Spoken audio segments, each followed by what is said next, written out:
This is a production of Hockey Night in Oswego. Only on WTOP.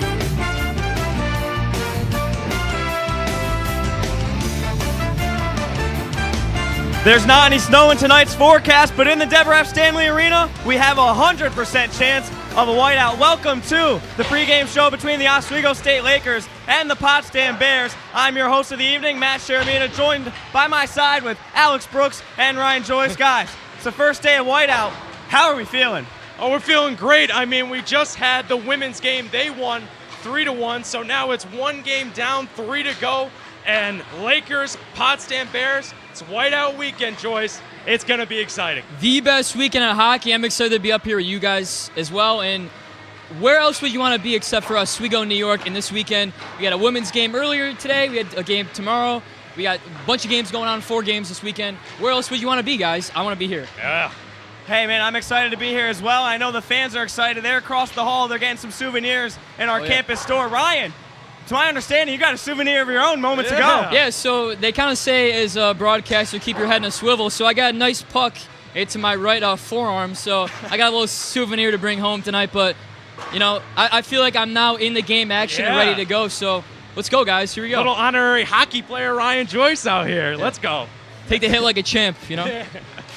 So, you know, this is the first of 2 big games for this weekend. You know, for the whiteout game is Potsdam. And, you know, I want to just talk about the importance of not overlooking tonight's game because a lot of people, they just look at that Plattsburgh game. Yeah, they're circling that Plattsburgh game at the start when the schedule is released. But they can kind of forget about that Potsdam game, as you were mentioning. Potsdam, you can't overlook them. They have struggled here in the SUNYAC, struggled against top SUNYAC teams. They haven't really beat any top SUNYAC teams as we look at the comparison there. Oswego, on paper, is looking very good, but you see it with the penalty kill percentage. Potsdam, Ryan, they're doing better than Oswego. Yeah, they're doing really good so far this season. Oswego, a quicker team. They get up the ice a little bit quicker, have a lot more offensive possessions, but the penalty kill for Potsdam, a little bit better. They've had a really good defensive year so far, and tonight, if they want to keep it up, get a big win in the Deb, it's going to be big tonight to get that penalty kill for the team. As you said, Alex took the words right out of my mouth. On paper, this is a game Oswego should win, and the last time they faced each other, that was the story. Oswego 6, Potsdam 0, and you see that power play differential. Shane Bull, 2 goals off the power play. We'll talk about that later, but, I mean, this was just a massacre across the board for Oswego State. Yeah, Oswego really just dominated all facets of this game, 45-18. 40-29 on the faceoffs, but Joyce, you see the power play, right? Potsdam 0 for 4, but then you see Oswego 2 for 7. They won 6-0, but it could have been a lot uglier if they missed out on 5 goals. Yeah, and now an Oswego team, they're much better on the power play moving forward in the season, and that was a big game for Oswego. Really outshot them. We see 45-18, and Shane Bull had 2 goals in that game. Not goals. But overall, I mean, if you're Potsdam, you got to stop Shane Bull because he's kind of tearing it up in SUNYAC this year. But that game was really fast for Oswego. They got it going pretty quick, and now they're back home. They got the home ice advantage in this one. Yeah, home cooking. Yeah, you talked about Shane Bull. We got a lot to talk about Shane Bull later, and we'll talk about Ed Gosick a little bit. When we come back from this break, we have more Hockey Night in Oswego right here on WTOP 10.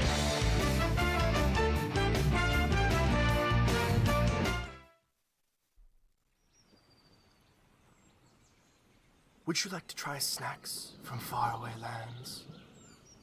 Or snacks with bizarre flavors? How about snacks in new ways? Or snacks you've never tried before? You don't have to go far to find these snacks. They can all be found here at Snacks on West 1st Street.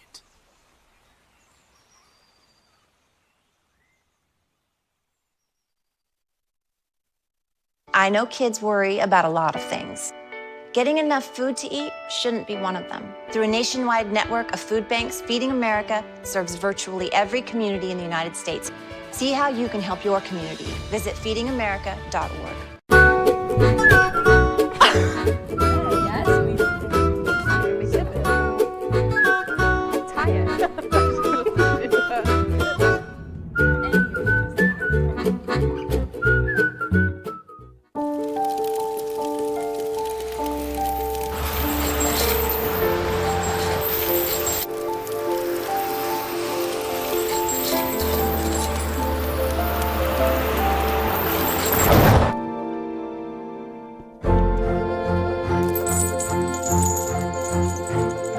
Did you know dragging chains can spark a wildfire?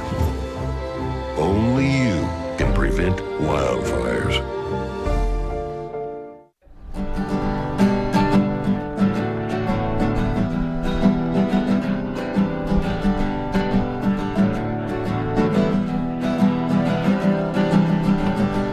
We're here for you, we're here for you. This is your channel too. With sports and news and what to do, we're here for you. It's your TV, you're watching WTLP. Your TV, thanks for watching WTLP.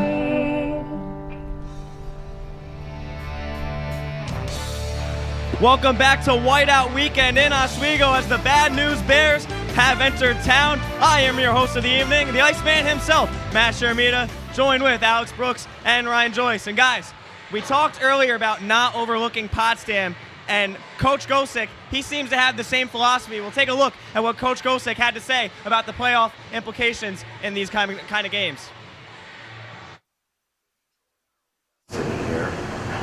Every game is a playoff game, and so to say that you can play poorly this time of year and overcome it, and maybe you can. I'm not a believer in that. You need to play your best hockey at the end of the year.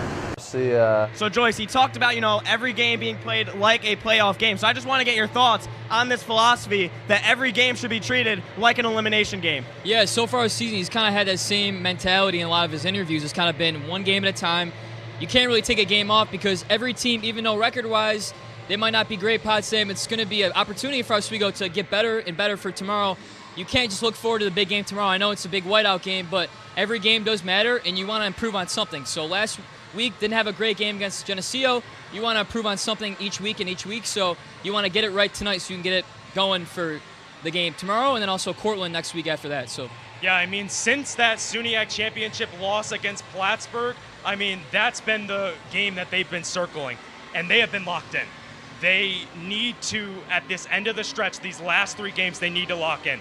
This is the mindset you need to pretty much ensure that you can get home ice in the playoffs. Absolutely. I mean, they're locked in, and they're locked into a playoff spot. We'll look at around the SUNYAC. You said they're fighting for this playoff spot. I mean, you'll see here, we got a lot of teams on this board, Alex, trying to fight for a playoff spot. Well, Oswego, they try to fight for home ice. Yeah, exactly, and we're going to start off with the Plattsburgh versus Cortland, number 3 and number 4 in the SUNYAC. That's going to be a big game. Plattsburgh won 6-1 against Cortland, so those are 2 teams playing for some playoff seedings. Plattsburgh will make the quick trip up to Oswego for the second game, but they got to focus on Cortland as well as Oswego, focusing on Potsdam. And then we go over to the Geneseo game. They won 4-0 against Fredonia and have a 3-game winning streak. But something to note is that last year, around this time, Geneseo went to Fredonia and lost 2-3, and that kind of killed their momentum to get that first seed. And that was something that really got an open door for the Lakers to get the top seed in the SUNYAC. Yeah, every game is huge right now. You look at that Plattsburgh-Cortland game.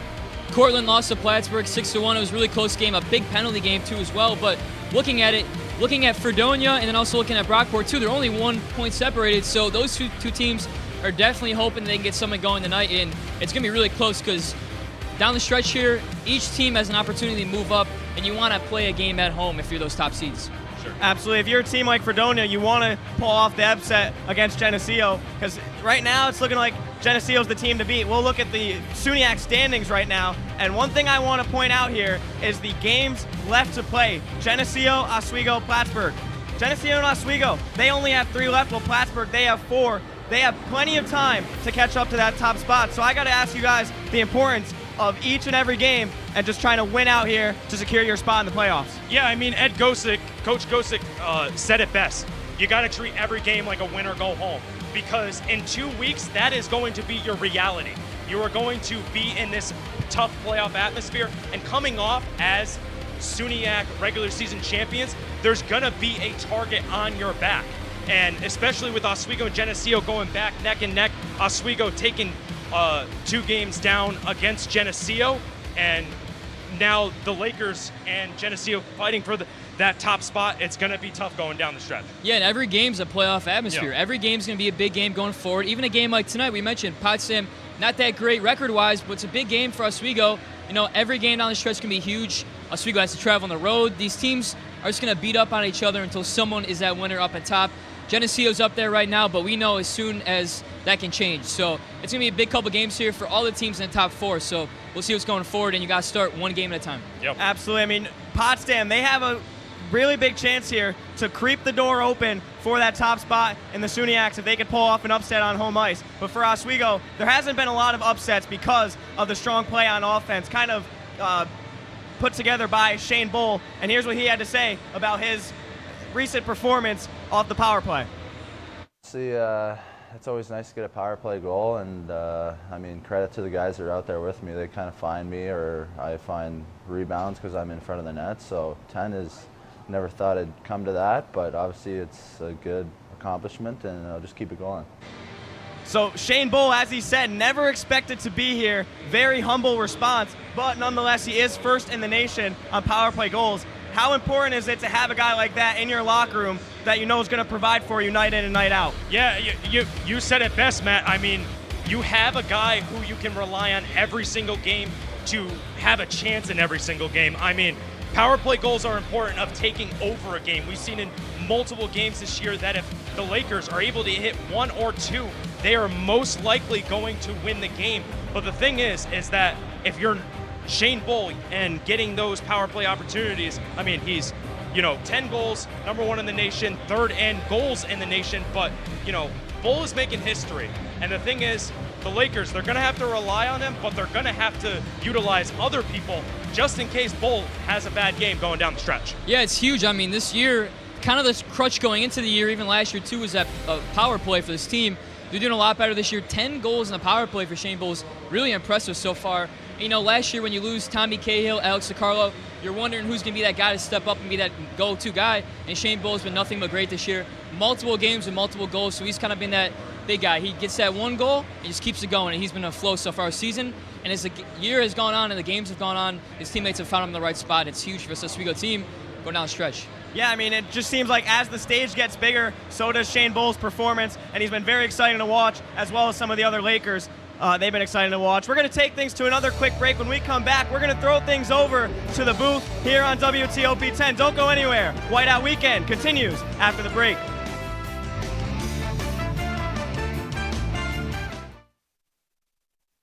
And it could be your last chance to see one occur for 2 decades, as the next time one will be visible over the continental U.S. He's May 84. Yarrow told police in the hospital that he had pressed the doorbell and waited. They mix with oxygen and nitrogen. They become briefly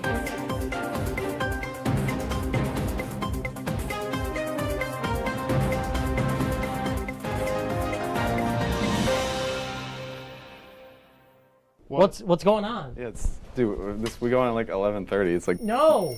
What do you mean no? It's 10:30.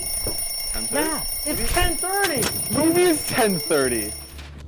Hey, don't touch that. That's my ladder. Hey, man. Whoa. You know this book was already discounted 10%? Wow. Wow. Get a close-up of that one.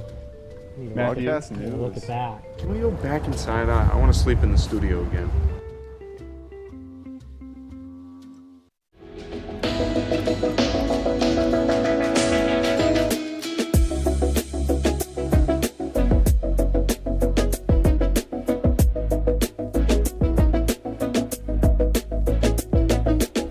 When I was in foster care, I never knew when I would have to move, so I always had my suitcase ready to go. Then one day, I was adopted. My new parents opened their hearts and home to me. My parents cook my favorite breakfast for me every morning. My parents take me on trips I never thought I would go on. They gave me a home and an even better reason to use that suitcase. My parents aren't perfect, but they're perfect for me.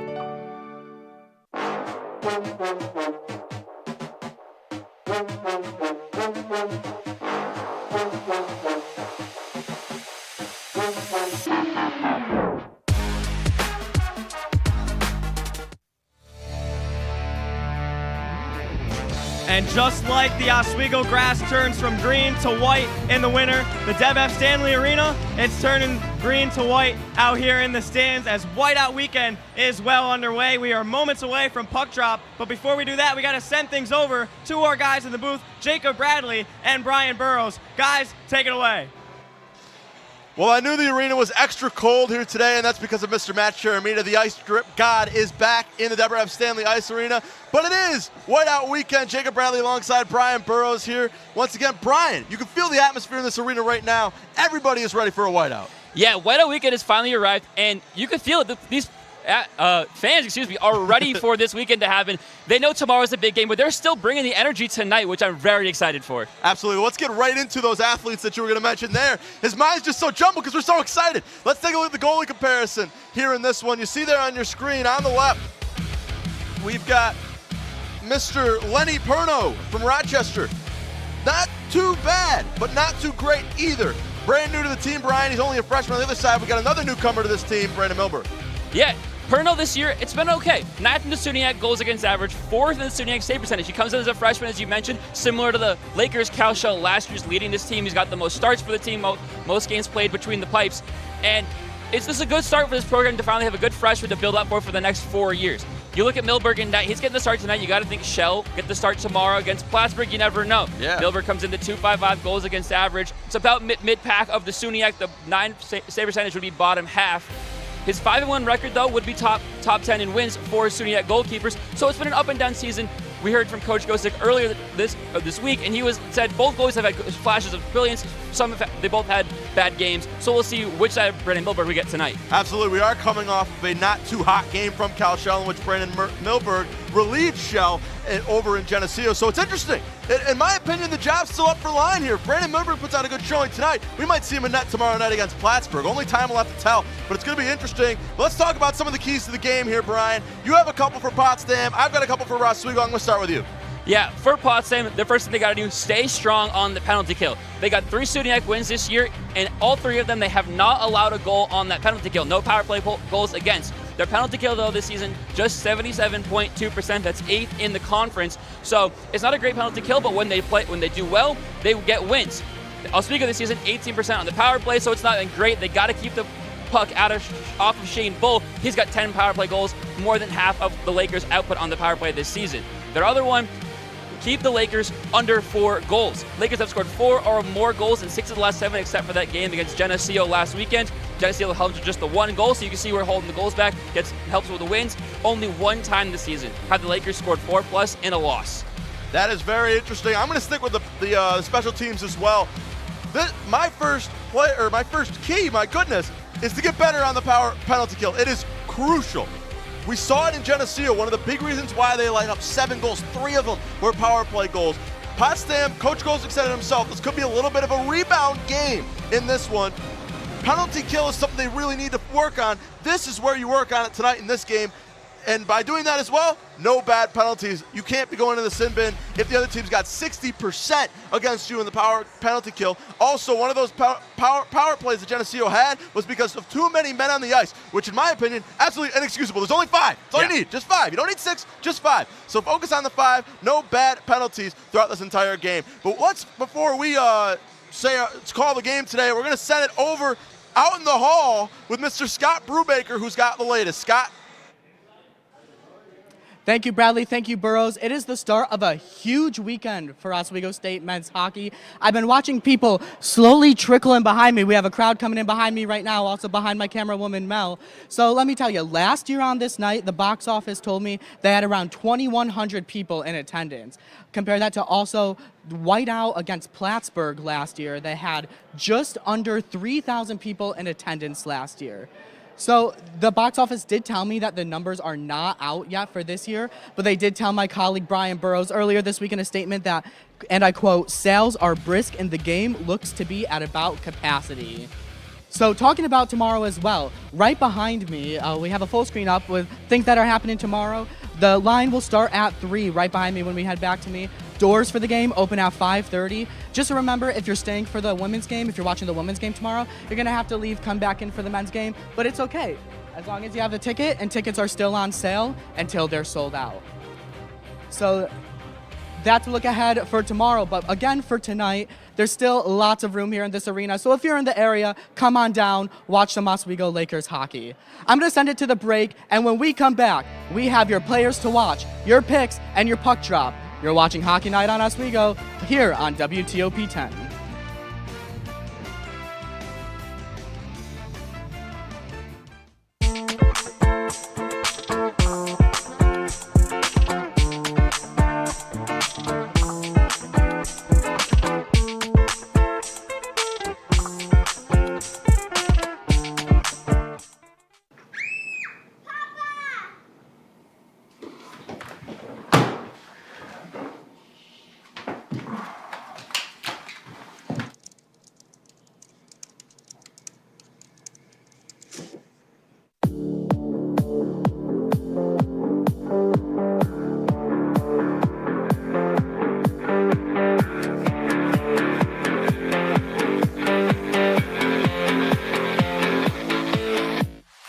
Say, President Stanley, whenever there's bad weather, who would you turn to? I'd turn to Storm Team 10. No, but you've got to say it like this. Storm Team 10. Say it with me. Storm Team 10. What's going on? Yeah, dude, we go on at like 11:30. It's like No. What do you mean no? It's 10:30. 10:30? Matt, it's 10:30. What do you mean it's 10:30? Hey, don't touch that. That's my ladder. Hey, man. Whoa. You know this book was already discounted 10%? Wow. Get a close up with that one. Broadcast news. Look at that. Can we go back inside? I want to sleep in the studio again.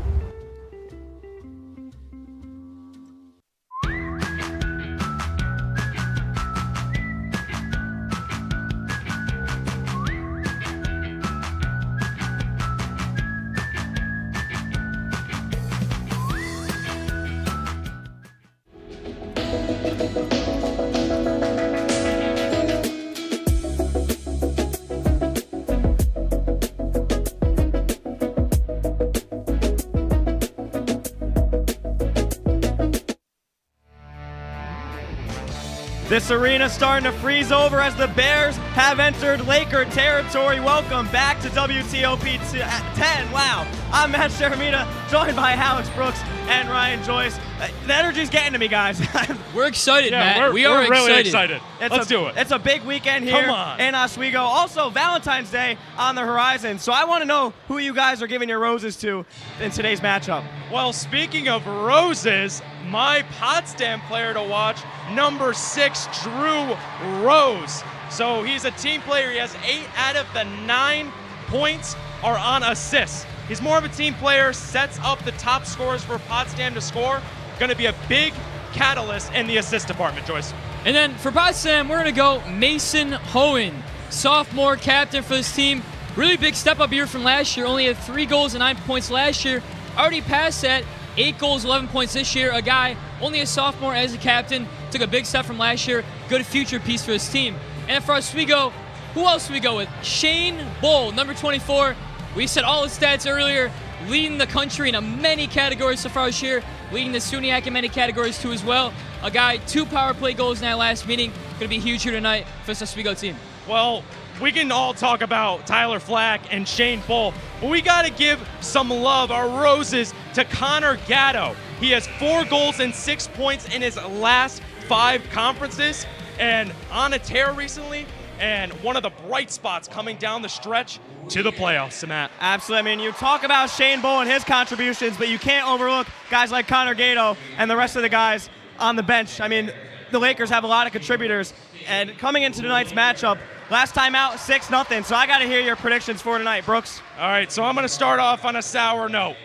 We don't like that, Brooks. Come on. It was a shutout last time, but I believe that Potsdam is going to... Wait, no, psych! Oswego's going to win 6-2. Take it to the bank. Oswego, 6-2, Joyce. That's a hard act to catch after that one, but we're going to go Oswego 7-2. 7-2 is going to be the win here for Oswego. Woo! I think Potsdam, they were pretty close in the last game, even though they didn't get too many shots up, but I think overall they're going to get 2 goals past them, but Oswego going to get back in an offensive attack and going to have another high-scoring game here in the Deb on Whiteout Weekend. Here we go, guys. Come on. Let's go. I don't know. I think your scores are a little too high. I think the Lakers are locked in. I don't think they're that locked in. I'm going 5-1 Oswego State. Lock it in. That's the final score. I was wrong last time because it was stupid empty net goal. But anyway, I digress. We'll move over to a quick break. When we come back, we got Puck Drop here on WTOP 10. Don't go anywhere. Whiteout Weekend starts real soon.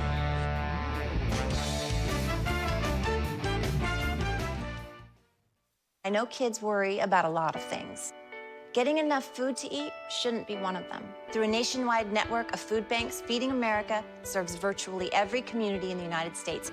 See how you can help your community. Visit feedingamerica.org.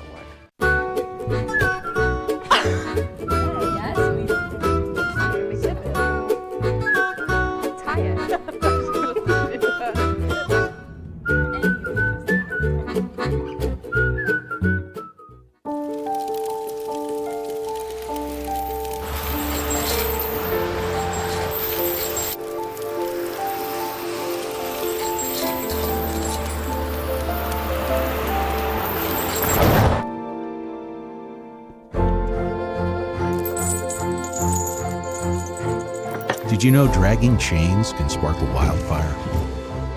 Only you can prevent wildfires.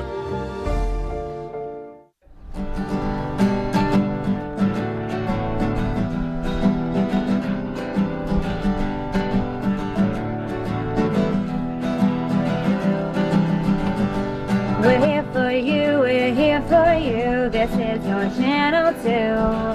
With sports and news and what to do, we're here for you. It's your TV, you're watching WTOP. Your TV, thanks for watching WTOP.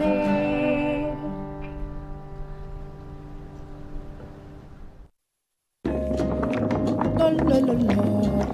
Breathe. La la la la la la. La la la la. Trees.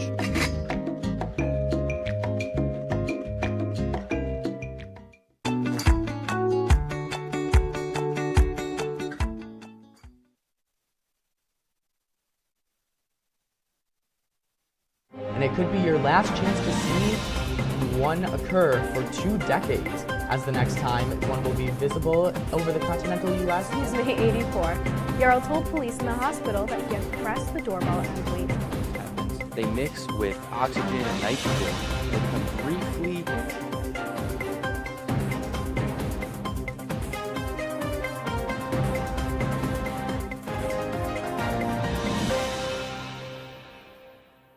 What's going on? Yeah, dude, we go on at like 11:30. It's like No. What do you mean no? It's 10:30. 10:30? Yeah, it's 10:30. What do you mean it's 10:30? Hey, don't touch that. That's my ladder. Hey, man. Whoa. You know this book was already discounted 10%? Wow. Get a close up with that one. Broadcast news. Look at that. Can we go back inside? I want to sleep in the studio again.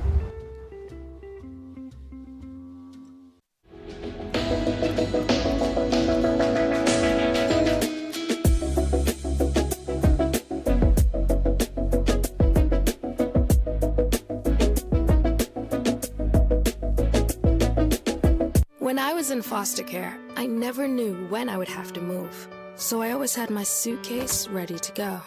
Then one day I was adopted. My new parents opened their hearts and home to me. My parents cook my favorite breakfast for me every morning. My parents take me on trips I never thought I would go on.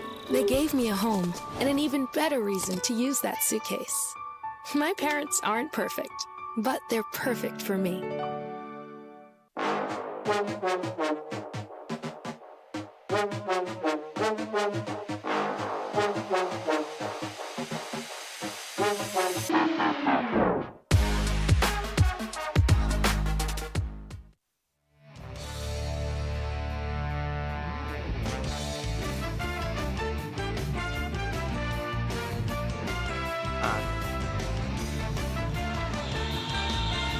How's it going? Welcome back inside the Deborah F. Stanley Ice Arena. Punxsutawney Phil 7 days ago said spring's coming early, but not before Whiteout Weekend. We welcome you for puck drop. Jake Bradley, Brian Burrows. Brian, whiteout is less than 24 hours away, but first, the Bears come knocking on the Lakers' door. Look, the huge weekend for the Lakers. They sit second in the SUNY. They need to win out if they want a shot at that 2 seed. But you got to think, they're Plattsburgh tomorrow. They may be looking at that. They cannot. This game means just as much right now as tomorrow's game does, maybe even more. They need to win. Absolutely. In Potsdam, the opportunity to play some spoilers here late on. You ask the question, why not us? These Bears might be coming out here with a little bit of a chip on their shoulder. It's not easy to be the semi-main when the main event's tomorrow. They could easily spoil things less than 24 hours. Fun fact, though, about the Lakers, they have not lost the first game in whiteout weekend since 2018. We'll see if the Bears can do it for them tonight as we get set puck drop here in the Deborah F. Stanley Ice Arena. Crowd on their feet, here we go. The Lakers in their home whites, the Bears in the maroon-colored jerseys. Out there right now for the Bears, Max Clino, Jack McCandless, Josh Bifolky, Drew Rose, and Tyler Lasiski with Lenny Perno and net. For the Lakers, it's Flack, Bull, Gato, Warmuth, and Francis with Brandon Milberg in net for the Lakers. As a hit down there sends Bull onto the ground. Rose was on top of him. Another hit in the far corner, and we're going to see a physical one here as the puck goes all the way back into the Lakers neutral, or back into the neutral zone here for Bull. Bull gets checked into the boards again by Rose, and we'll have an offsides call. You mentioned a couple big hits already on the boards. Lakers got to be careful here. They know tomorrow's also going to be a very, very physical game. They cannot waste all their energy tonight in a physical game. This might be a game of kind of duck and dodge a little bit for them. They cannot waste all their energy knowing tomorrow is going to be a very, very physical battle. And you know that North Country pride that Potsdam has. Maybe soften up a little bit for the boys up north as that one goes back behind the net. Another big hit into the boards, this time courtesy of Ben Addison, as it'll be dumped again in the neutral zone for Michael Campbell, who will take it past the blue line for the Bears. Another hit along the glass, pass intended for Hone. It'll be taken by Addison now. He gets checked into the boards as Connor Sleeth will take it. Dump it in the neutral zone, knocked down with a hand and slapped down all the way from Mahlmeister. And again, the Lakers will reset a fresh pair of legs, a fresh line out there for the Bears as the pass goes right off the back of the skate of Sleeth. Again, all the way down. Rose going to be the first man to touch it. Faked out McQuaid, faked out me as well, as it'll be taken now by Hall. Shell's got the glove up, and we'll have another break. It's our first icing of the day. Lakers passing not super crisp quite yet. Passes are missing, kind of sliding around on the puck a little bit. Potsdam definitely having the better opportunities so far very early in this one. Absolutely, the Lakers looking to clean things up here because Potsdam, you don't want to be giving them any sort of opportunity to score here, especially early.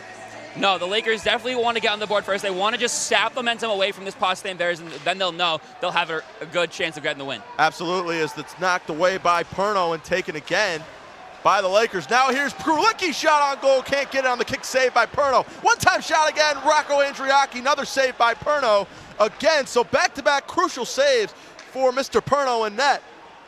As now here come the Bears in the offensive attack. They'll dump it in as it'll be Calabufo taking it now for the Lakers. Couple good opportunities, Lakers can't capitalize now as Andriaki looks to find Krulicki, and it'll be taken right back by the Bears. As again, a D-to-D pass now intended and passed. Campbell. Again, now fighting for it around the red circle. Now here's Simons. Simons going to leave it behind. Ryan had it. Of course, if Simons touched it there, would have been offsides. Good heads-up play there for Simons to know where he's at on the ice and prevent the whistle. As Warmuth, the captain, in there, checking somebody to the boards. Now here's Grimshaw. Grimshaw in the neutral zone. Great pass, lead pass to Ryan. Just got away from him. It looked like he kicked it with his skate. A prime opportunity for the Lakers. Could have been one-on-one, but a good job there. Now here's Warmuth with a one-time shot again, saved on the pads by Perno. Warmuth again has it. He'll knock it down, and a glove save like a catcher. He even framed it at the end there from Perno and net. Something I'm noticing from the Lakers early is a lot of shots from near the blue line. Something they got to work on. Coach Gosick said it to us earlier this week in an interview that he doesn't like those one-timers. They need to get rebounds. That is how they score. Lakers not doing that right now. Absolutely, and you saw Warmuth there kind of had a wide open lane from where we were at. Instead, it's almost like a basketball player electing to shoot the three-pointer instead of driving in. Warmuth can't connect, and it's a very fundamental easy save from Lenny Perno. As now Francis will lose the puck. Dangerous pass, but Bull was there to take it right in front of the net of Milberg. He's being chased down. Of course, Guy to keep an eye on, Tyler Flack. He's riding that point streak. We'll have to see if he can continue that in this game tonight. As a pop fly knocked down and taken away by Rose. As Bull's there to collect the scraps. He'll go back now to Francis. Francis can go D to D to Warmuth, who passes it up to Flack now. Flack gonna dump it in, intended for Bull, just goes off of the glass, and Rose will take it now. Right in front of the student section now. Here come Potsdam. Cross ice pass now to Mahlmeister. Mahlmeister was looking for, I believe it was Hone on the back door, just too far out for him to get a stick on it now. Here's Flack. Flack got a stick on it. Did Campbell. Knocked down again now for Perrott. Perrott in the neutral zone, going to pass it across, and it'll be dumped in by Potsdam to allow some more maroon jerseys to get down there. Big hit into the boards. No call. Looked like it was a bigger hit on Potsdam than it was on Oswego. It came off of Quesnel. As again, you mentioned, Brian, the physicality, we know it's going to be on display here. Yeah, Potsdam certainly laying hits. Both sides really laying hits so far. I think they're just trying to assert a little dominance here. The team that comes out on top in this dominance battle, certainly going to win. Obviously, it sounds like it should, but if you tire the other team out, keep hitting them into the boards, by the third period, they're not going to be able to keep up with the other team. Got to make them earn that win here tonight with a little bit of bruises before tomorrow night's matchup now. Here comes Potsdam taken away by DeMoro. Nice little hops there by the referee as Semrad's fighting for it with DeMoro. He'll go into the boards courtesy of Jackson Arcan. Rose still fighting for it, knocked away for the Lakers. Now here comes Sleeth. DeMoro choosing not to go after that puck to prevent Sleeth. Great defensive awareness there for DeMoro. Something that won't show up in the stat sheet, but very important nonetheless. Sleeth will dump it all the way in, and it goes right in front of Perno, who kind of dangerously knocked it away with a stick, but he knows better than I do. As again into the neutral zone, dumped in by Bala. As the crowd's going to be on their feet all night, Milberg knocks it back to Bala, the extra skater today for the green and gold. As he'll camp out there and start running some cross-ice plays, maybe a little basket weave. He finds Fudger. Fudger leaves it behind for Krulicki, who again is just going to rattle it up along the boards. Bala's going to do the dump and chase. Campbell's on him as well. It looked like a good opportunity from the Lakers, but Fudger just couldn't keep the momentum from getting himself offside. It was unfortunate because that really looked like he had some momentum getting towards the net. Absolutely. They're looking to run a couple plays there, kind of out into the side, looking for somebody over the middle. Fudger loses the puck for a second, but a great heads-up play for Krulicki to keep the play alive and scoop it right up. However, it doesn't go the way of the Lakers. That one again goes behind the net. Bala will field it. He goes up again for Krulicki. Krulicki keeping the possession here.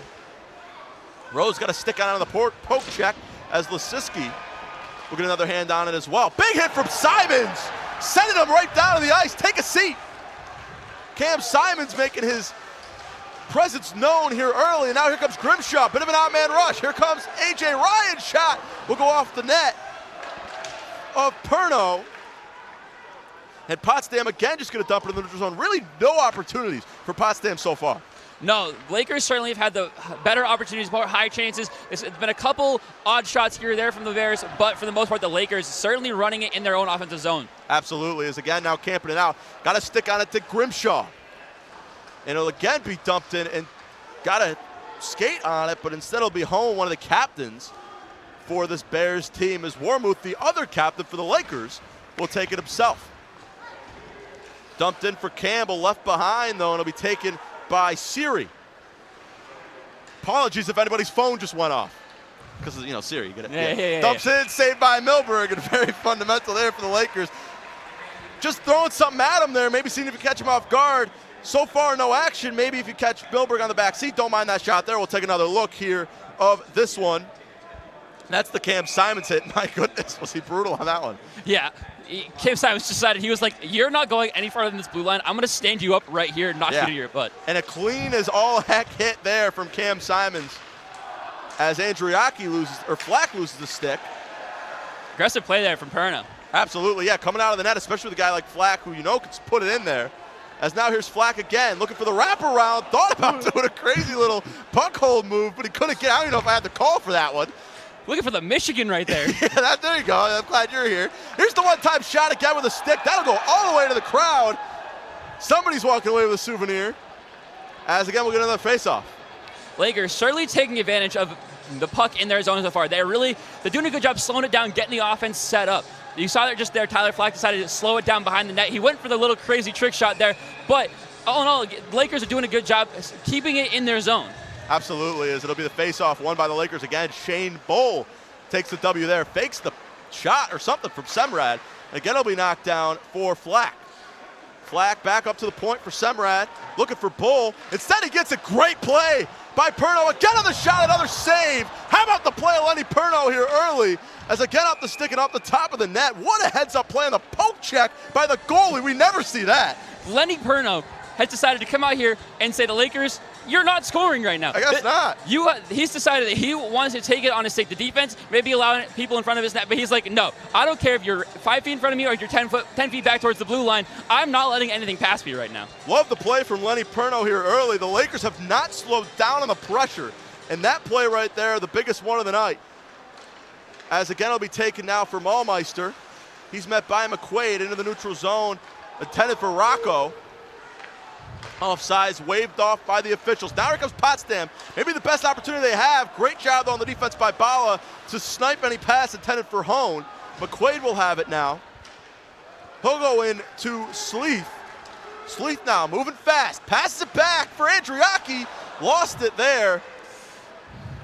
Maybe he won't get the clean shot off. Go ahead. That might have been the Lakers' best opportunity so far. Andriaki had a clean shot. He was right up there. He just couldn't get the shot off. No, not exactly the opportunity he was looking for. Maybe the jitters got to him there in just a second. And I think if you're the Lakers, Andriaki probably not the one you want taking that shot. You're probably looking for Flack or Bull. Absolutely. Even Gato want taking that one. Beggars can't be choosers. So far, tied up 0-0 with 11 and 20 remaining in this first period, as it'll be Warmuth dumping it back for Grimshaw. Or, I'm sorry, Francis, not even close to the numbers. Passes it up, intended for, I believe it's Sleeth, and both men go down. And it'll be kicked back again to Warmuth. Warmuth now looking for him off of the back of the glass. And it won't go. Fudger got a stick on it, but it'll be taken again by Potsdam. Passes it in now to Fudger, who's on the chase. He'll go down, Rose will go down. Fudger's still getting a stick on it. Again, the poke check right there for Potsdam. Another great defensive series as they dump and chase and get a couple fresh legs in there. Calabufo now going to bounce it back for Krulicki. Krulicki going to go over to Warmuth. Warmuth Francis going to find Fudger. Fudger going to dump. He gets hit as he throws. Perno comes out of net. Some new legs in there for Oswego as well. Campbell being pressured by Ryan, almost lost the puck there for a second. He'll go way up ice for Hall, and he's met by Jonathan Bala, hit into the boards. There's no glass there to protect you now. Here comes A.J. Ryan. One-time shot, saved again on the rebound. How does he get that? You gotta be kidding me. Wow. Lenny Perno has decided tonight's his highlight tape. Because, wow, what a play. Wow. Great stop first. He's one-on-one. That is a great job to first just get anything on that puck to stop it. You'll see the replay here. Then he just dives backwards and gets a glove on top of it to stop any rebound opportunities. Look at his head going around. I know if you caught it there at the end, he didn't know where the puck was. I don't have any idea how he made that save or how that did go in for the Lakers. Makes no sense. But regardless, Lenny Perno, stick that one on Huddle there and throw it in your Instagram bio for the Potsdam Bears goaltender. I hear some teams might be hiring. So we'll have to see. We'll have to see. Dumped in and chased again. Here's Ryan. He gets hit and thrown onto the ice. Gets right back up into the play, looking to fight off McCandless. He'll go back again for Arcan. Arcan dumps it in for Ryan.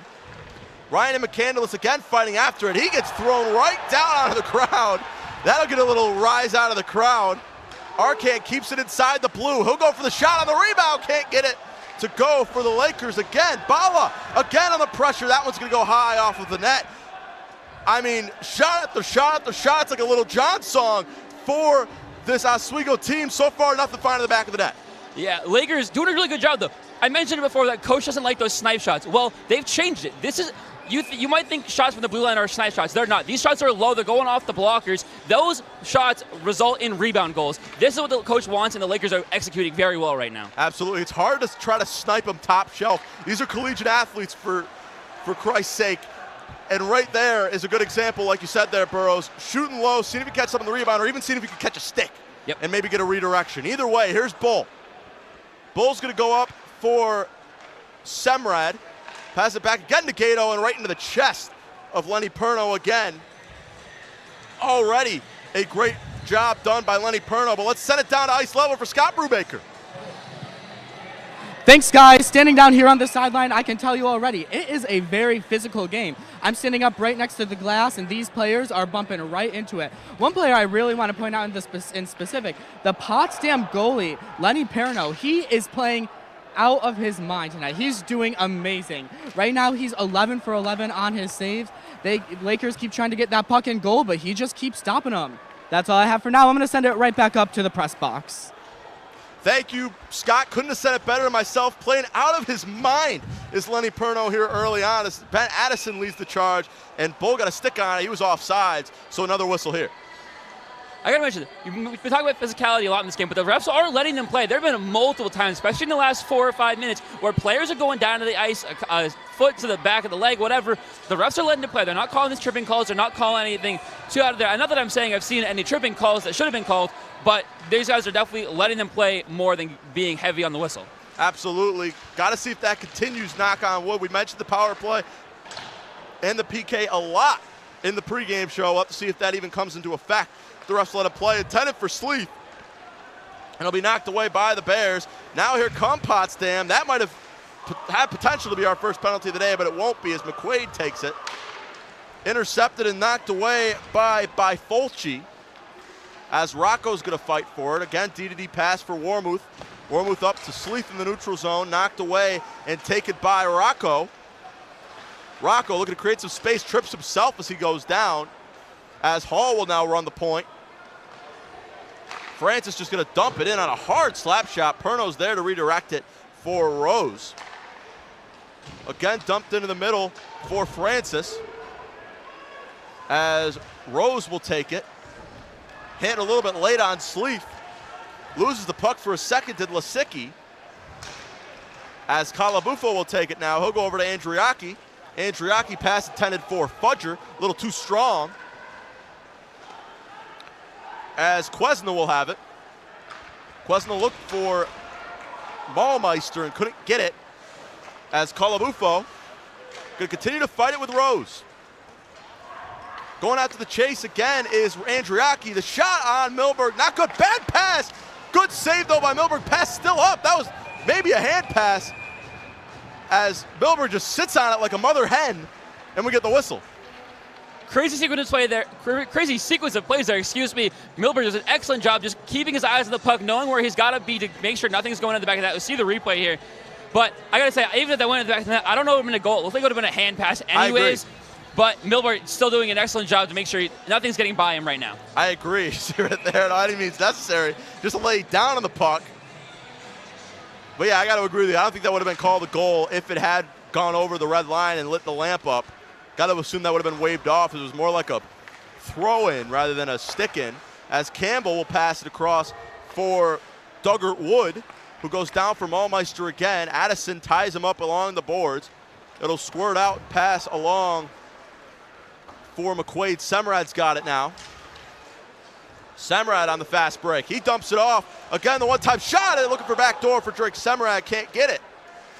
Rebounded by Ryan. He goes down, as Simon's caught on the back foot. Could have had an opportunity if he stayed true. Bad move there by Home. One-time shot, got a stick on it high off the net and out. Good job from Semrad to keep the play alive. That was an opportunity for Potsdam, but a better job on defense to get the stick in and redirect the shot. Yeah, I say Drake Semrad showed excellent defensive awareness there, not only to get himself in positioning, but also to know there's a shot coming, get a stick in front of it to deflect that thing anywhere away from the goal. Absolutely. Milberg only faced 4 shots today from Potsdam. We'll have to see if the defense holds tight. We talked about foundational pieces in this game. The goalie's only as good as the defense in front of him, and so far the defense has made Brandon Milberg's job pretty light on this whiteout eve, as here's Warmuth. Warmuth will take it for Bull. Right in front of the Potsdam bench and slot it in. Milberg gets the kick save, as Warmuth going to go across for Bull. Bull in the neutral zone, pass it up to Flack. Flack looking for Bull, sticked away by Perno. As again, shot back for Francis. Warmuth now gonna go in for the shot, and just like a ground ball, scooped right up for Perno again. His job made pretty easy too in the last couple minutes. Yeah, Potsdam defense certainly doing a good job. They gave Perno a nice little break there, too. A couple minutes to just kind of relax and sit in the net and watch the play from a distance. He was definitely facing a lot of shots and a lot of offense around him. Potsdam finally had some time in their own offensive zone. Absolutely, and that's twice now from Warmouth just taking kind of a nothing deep shot. Very unnecessary if you ask me, but he is the captain for a reason, so maybe trying to set up a rebound opportunity for his team. Maybe a little more zip on it, though, would maybe give him a little bit more of an opportunity. Hit in front of the glass for Gato. Gato going to go down to Flack. Flack loses for a second. He's got Campbell on him. They're going to double team him. They know the point streak is still active. Campbell's going to dump it back for, I believe that was Francis. Now here come the Bears.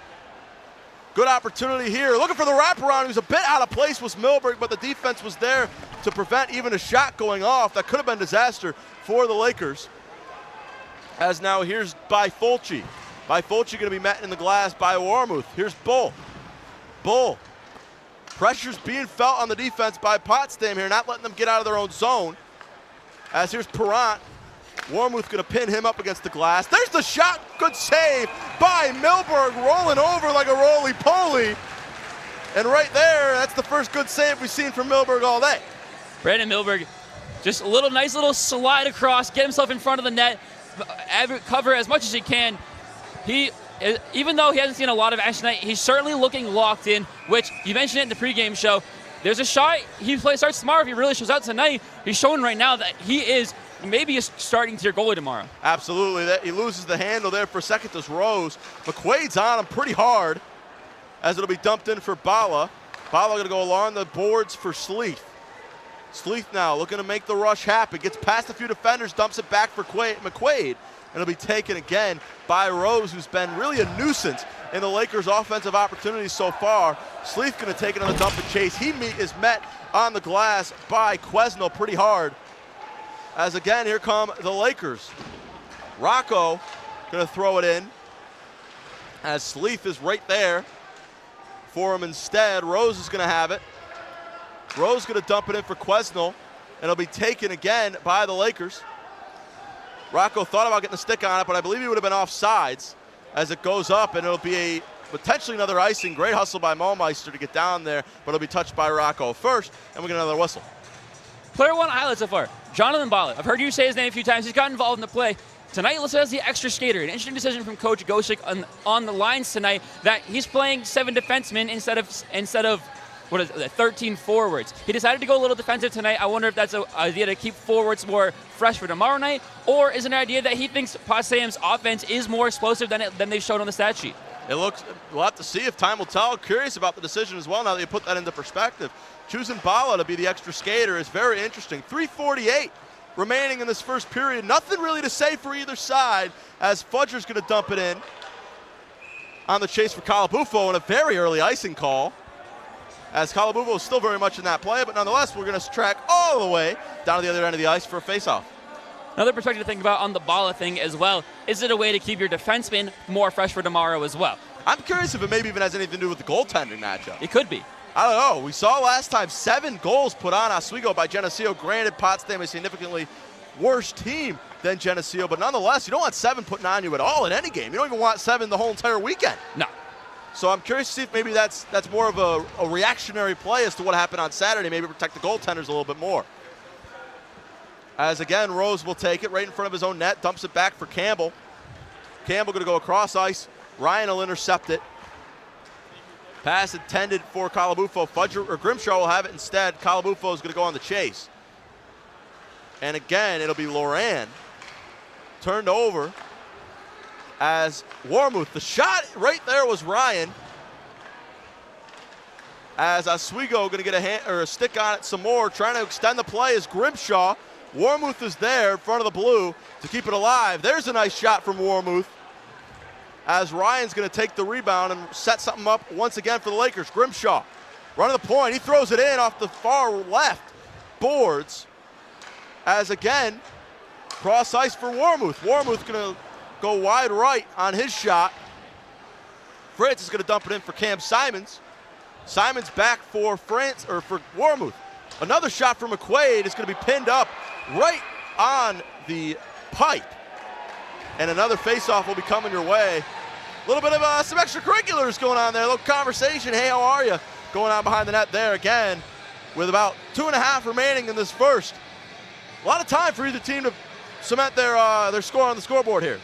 Yeah, you've definitely seen the last few minutes of both teams getting offensive opportunities, but you got to like from the Lakers that they're pushing through the play, all the way through the play. Doesn't matter. You got to play to the whistle. And interesting, something I'm noticing is that Grimshaw, mostly playing at the center, playing back at the blue line. They're putting 3 guys at the blue line, 2 guys forward instead of one guy more towards the middle. Absolutely, a very defensive-heavy strategy as the defense is there again. Bala with the poke check as Rose will take it. And here's the pass. It was flag intended for Bull. That was a wide open lane if Bull had got it. And now Rose will take it. It'll go across now to Olszewski as we'll have another whistle. And we'll get another face-off. I just say, earlier this period, it looked like the Lakers were doing a very good job controlling the neutral zone. Every time the puck was in there, they had a player on the puck. They usually were getting it. It was usually going from left to right. Yeah. Lately, though, it's kind of going either way. Neither side really controlling the neutral zone right now, which I think is something that both squads want to do. If you control the neutral zone, you can control really 2 zones of this ice. You're going to have a much better chance of getting a goal. That's a very good point. This has been a lot of dump and chase from both sides. Nobody really able to get any sort of momentum going. As Potsdam going to look to have some little late game action. As Bull gets his stick on it. Now here come the Lakers. 2-on-1 opportunity. Shea Bull cross ice. What a save by Perno. My God. Wow. That's one of the best scorers in the entire SUNY, and he just made him look like a child on that cross goal save. What an amazing save from Lenny Perno. We got to catch another replay of that one. That was amazing. Lenny Perno just took probably the best scoring tandem in the SUNY, maybe in the country. Both these guys over 30 points, and what a beautiful slide across. He saw that coming from a mile away. Yeah. These two guys are such good chemistry, and it doesn't matter. Lenny Perno is shutting everything down right now. Film god, Lenny Perno. He made sure to do his research before coming into this one, as we'll get another whistle on the offsides. 17 saves so far from Lenny Perno in this first period. Not only does it show the Lakers getting good chances off, but Lenny Perno is locked in, absolutely locked into this game right now.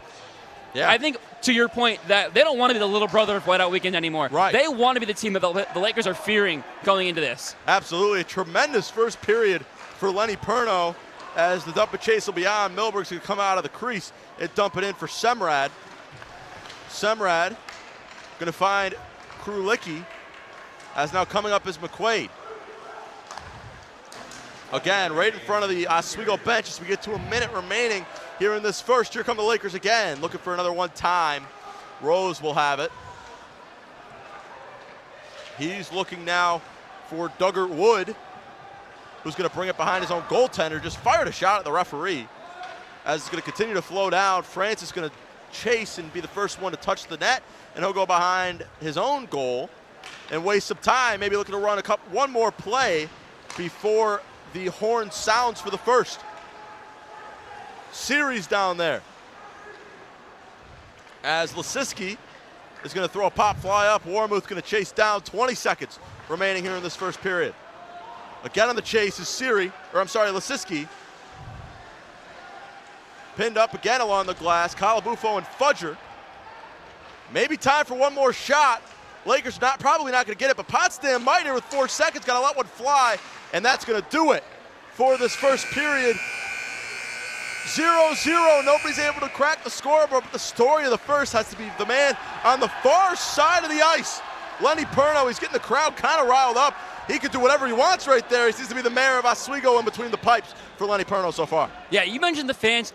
One thing the Laker faithful are very good at is getting the goalie's head. They have chance. They have like 3 or 4 of them to just get at the goalie, get in their head, and get them off their game. Lenny Perno has gotten maybe nothing out of this fan section so far. I have not heard a single lick of Lenny Perno, whatever you want to hear from this, whatever they're going to do tonight to get in his head, because they know he is on his game right now. Absolutely. He's playing like the best goaltender in the SUNYAC, and statistic-wise, he wasn't even looking to be anywhere near the best goaltenders in this weekend series.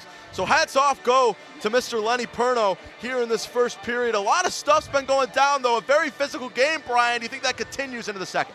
I do think it continues. I think it continues because the refs are not calling anything. We saw 0 penalties in this first period, and I think both squads are going to look to take advantage of that, keep it physical, keep running the opponent down, and finally try to find shots late in the game. If you, like I said it earlier, you run them down, the third period becomes a lot slower, things open up a bit. So if the refs are going to let them play, the refs are going to let the hit stands, the dropping the players to the ice, then the players are going to take advantage of that.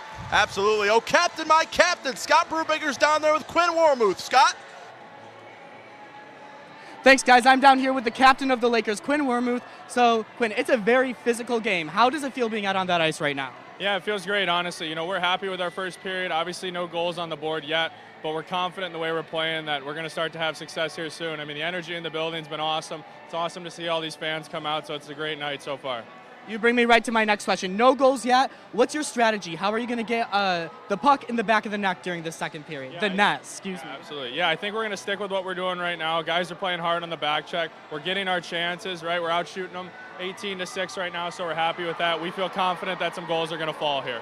All right, now I always like to end on a positive note. What's the best thing you think you as a team did during this first period? I like how hard guys are working on the back check. As you can see, we forced a lot of dump pucks, which means we're working hard, coming back, lifting sticks, getting engaged in the game, and we feel like that's going to pay off down the stretch here. All right, anything else you want to add? Nope, let's go Lakers. All right, captain of the Lakers, Quinn Wormuth. I'm going to send it right back up to the press box. The back check is working, and so are the boys in the perch. You're not going to want to go anywhere. We'll be right back here on WTOP 10 with Ryan Joyce, Alex Brooks, and Matt Chiramita.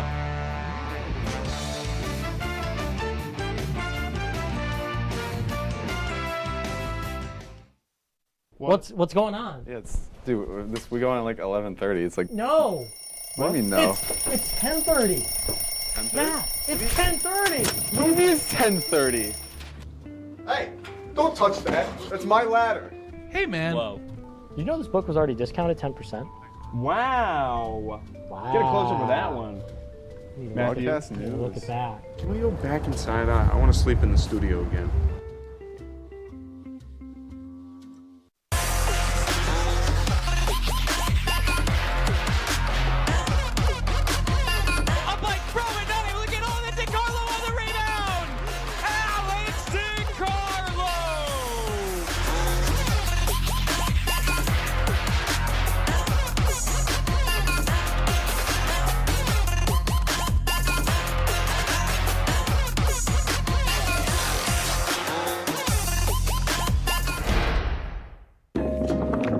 La la la. Breathe. La la la la la la. La la la la. Freeze.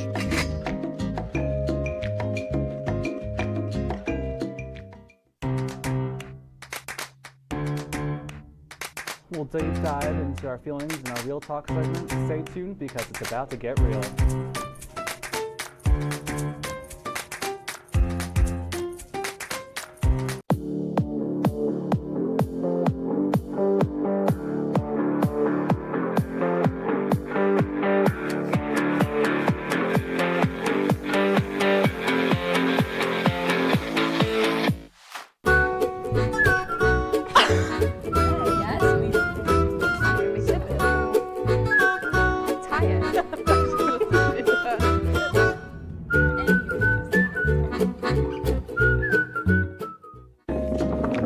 La la la la.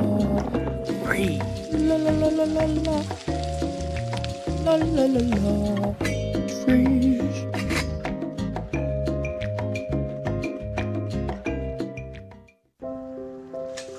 I want to eat apples and bananas. I need to eat apples and bananas. Why can't I eat apples and bananas? Support the Feeding America nationwide network of food banks to help provide meals to those in need. Join us at feedingamerica.org.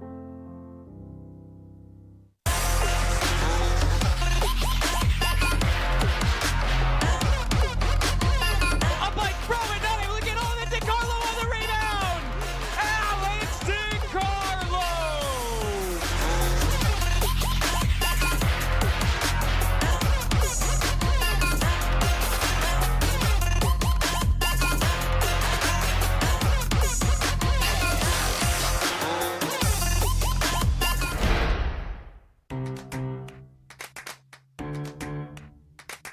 deep dive into our feelings and our real talk segment. Stay tuned because it's about to get real.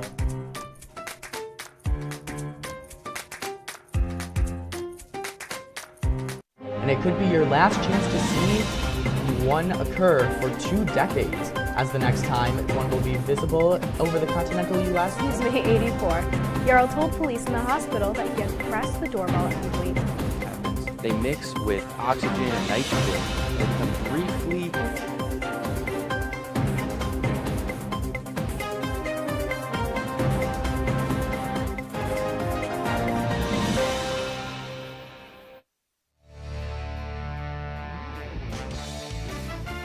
That cold Oswego air is blowing in here as this Oswego faithful is stone cold stunned right now with not much action happening after this first period. Welcome back to your Whiteout Weekend coverage here on WTOP 10. I'm the Iceman himself, Matthew Sharamita, joined with Alex Brooks and Ryan Joyce. Guys, for Potsdam right now, it's been the story of Goldilocks and the Three Bears. Right now, they're not playing too hot, they're not playing too cold, they're playing just right to contain the Lakers. And right now, that cup of porridge, it might have some like Worcestershire sauce in it or something, because it's leaving a bad taste in the mouths of the Oswego faithful. We'll look at our period summary real quick. Not much going on, but what sticks out for you, Ryan, on this list? I think it has to be, in terms of right now, the shots on goal is 17 for Oswego, 6 for Potsdam. But the 17 shots haven't been the quality shots Oswego's definitely looked for in this game, and they're playing really good so far in terms of just the defense from SUNY Potsdam. And you got to talk about, we'll get into Lenny Perno. What a period of hockey for himself. A couple good opportunities there for Oswego, but defensively they shut it down, and Potsdam got to work more offensively, get it going. But, Brooks, you can see that was a physical first period of hockey we saw. Yeah, really physical. Potsdam's playing more disciplined than last game where they lost 6-0. But, the netminders, they are stepping up for this Whiteout Weekend. And you were mentioning with Goldilocks and the Three Bears, the offenses are cold, the defenses are red hot, and the physicality right there in the middle, Matt. Absolutely. Like you guys mentioned, the netminders, Lenny Perfecto Perno, he's playing out of his ever-loving mind today. We're going to take a look at the saves melts. Lenny Perno just putting on an absolute masterclass here in the Deb. Yeah, Lenny Perno really just getting up to the atmosphere, as I mentioned. He's making athletic save after athletic save. Oswego getting really quality shots, Ryan. They're really putting the pressure on Perno. And Perno's really showing up on this Whiteout Weekend. I know I was hearing from Brian Burrows on the call where it's like he was stepping up. He kind of had a chip on his shoulder, but he's showing why he's one of the most dangerous netminders in the SUNYAC. Yeah, 4 in the SUNYAC right now in save percentage, and so far in this game, has not backed down. We saw, us up here, we were looking down there. He was talking to some of the fans back there, too. Sometimes opposing goalies don't even look behind at the student section. No, he's loving it. He's going after it. And you got to talk about the one save that stood out for me was that Tyler Flack, Shane Bull tandem, 2 of the best in the country and 2 of the best in the SUNYAC. And he got a really great save on that one. Jake Bradley, the excitement from that we heard on that one. But so far, Lenny Perno having a great game in this so far. And if we look at both goaltenders, really having a great start to the game overall, and they want to keep it going here in the second period, third period, if they want to give themselves a chance to win this game. Absolutely. Brandon Milberg, you can't discredit him either. He's having a great first period as well. Only 6 saves, but I don't know. Potsdam, they've been getting off some quality shots there. Milberg has made some impressive saves himself. So just talk me through both of these goalies and the impact that they're having on this game. Yeah, Milberg, to start off with Milberg, he, we're talking about Perno and how he's been dominating this game. Milberg, he's coming in here, we saw that Shell had a shutout against Potsdam in the last game. Now Milberg in here, it's really good for Oswego to have 2 netminders that can come in and really dominate and take force into this game. And if you're a defensive fan, you are loving these stats right here. No goals allowed going into the second period. Really a show coming into this Whiteout Weekend. Really unexpected, but a show on defense. Yeah, Brooks, you hit on it. Having 2 goaltenders that are so dominant here in the SUNYAC. I know last week wasn't a great game for Cal Shell, and Milberg kind of had to go in there. This game, he's in here for potentially the full game so far, and he's done pretty well for himself. Not facing too many shots, but he made a great save where he put it right in his body. So far, having a really good start to this game. And like I said, defense and physicality been huge so far in this one. Any guy who's getting even close to the boards is getting a big hit. So in terms of that, it's been a really good start for both teams. Yeah, you guys both mentioned the play for both goalies. For Brandon Milberg, for Oswego, it's a very good problem to have when you have guys like Cal Shell and Brandon Milberg who can both put up phenomenal performances night in and night out. And then for Potsdam, Perno, he's tuning out the noise back there. You're not even looking at the student section. You also mentioned the physicality, Joyce. We're going to take a look at that. They're laying some big hits out there. A lot of bumps and bruises, a lot of bodies flying around. Yeah, Coach Gosick, he mentioned every game is an important game, one game at a time. Now, Oswego's definitely playing it like that right now on the defensive end, physicality end. Cam Simons is out there laying out big hits in this game so far, and this team really physical, playing kind of their brand of hockey. That's the way they want to play. They want to be physical. They kind of want to put you down. Anytime you're even near the boards, even near the side, put them down. So far in this game, it's been great so far. Yeah, this is looking like a playoff atmosphere here in the Deb. I mean, the playoffs don't start for a couple weeks, but as you were mentioning, Ryan, Coach Gosick said that this is a playoff game. Every single game going down the stretch is a playoff game. So being able to be really physical, take down your opponent. I mean, these two teams, we talk about Oswego and Plattsburgh, how they don't like each other. Here in Potsdam has a chip on their shoulder. So they're going in and they're being really physical, going back and forth on the boards and really just taking out and really trying to play up to their opponent. Yeah, absolutely. I mean, you mentioned this being like a playoff game. Cam Simons certainly thinks he is. He thinks he's in the Super Bowl right now, and he's making some big hits out there. Like he sees Christian McCaffrey in his eyesight. But a lot of shocking things going around today. One of this being a stalemate here in the first period. Not what was expected. We'll look around the SUNYAC. Some other shocking scores there. Brooks, I want you to walk me through what's standing out to you most around the SUNYAC here. Well, we got to start off with the Cortland and Plattsburgh game. Cortland going up 3-2 against Plattsburgh. That's something to see because Portland's right behind Plattsburgh, and they're trying to get their get back after Plattsburgh beat up Portland by a lot last time. I think it was 5-1. And then we're looking at that Geneseo-Fredonia game. Geneseo up 2 against Fredonia, but we all know that, that 2-goal advantage, that's the most dangerous lead in hockey. And then for Brockport and Buffalo State, Ryan, at a stalemate 0-0. Yeah, and looking at Brockport, I've kind of mentioned before the game, Brockport and Fredonia are two really teams to look at. They're two teams really close, and right now Fredonia finds himself down. Brockport's playing pretty good, staying in that game with Buff State, but for Cortland, they got blown out in that first game. I believe it was 6-1 in that first game against Plattsburgh, and what I said to get their game going, Johnny Ficini, their top kind of guys for Cortland, have to get it going, and so far he's got a goal early in that one, and it might be a 0-0 game here, but in the other games with Cortland, Plattsburgh, Geneseo, Fredonia, really high-scoring games so far, and should be a fun one going down the stretch here. Yeah, Cortland's still trying to shake up the SUNYAC over here. We got to shake things up over here as well. We have 2 more periods to play here on the first night of Whiteout Weekend. Don't go anywhere. We're going to send things back to the booth on the other side of this break, but this won't be the last you hear from us here on the Perch. Whiteout Weekend continues right after this break. La la la la. Breathe. La la la la la la.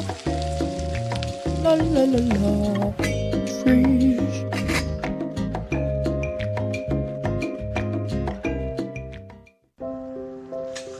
I want to eat apples and bananas. I need to eat apples and bananas. Why can't I eat apples and bananas? Support the Feeding America nationwide network of food banks to help provide meals to those in need. Join us at feedingamerica.org.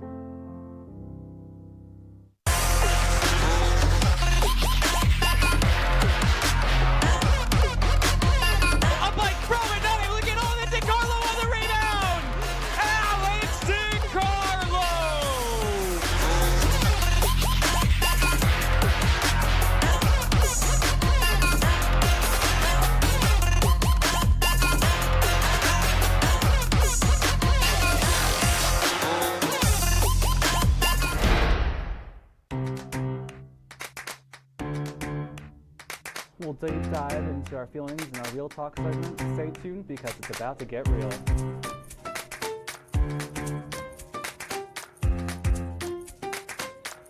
And it could be your last chance to see one occur for 2 decades, as the next time one will be visible over the continental U.S. He's May 84. Yarl told police in the hospital that he had pressed the doorbell and waited. They mix with oxygen and nitrogen and become briefly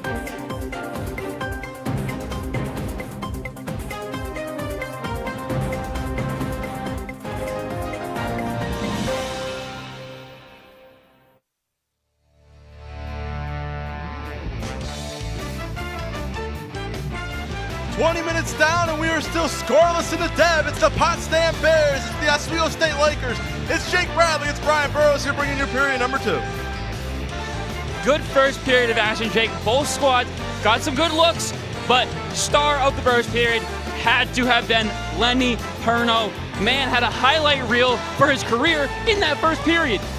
Yeah, he absolutely put he was playing on his head, as they would say, this past period. Now the goalie switched sides. We'll have to see if the dynamic works. Of course, he was playing with the student section at his back. Gets awful lonely, awful quiet down there for Lenny Perno. Now Milberg, we saw a sign in the crowd that said, "I love Milberg." He gets to go in front of the home crowd here.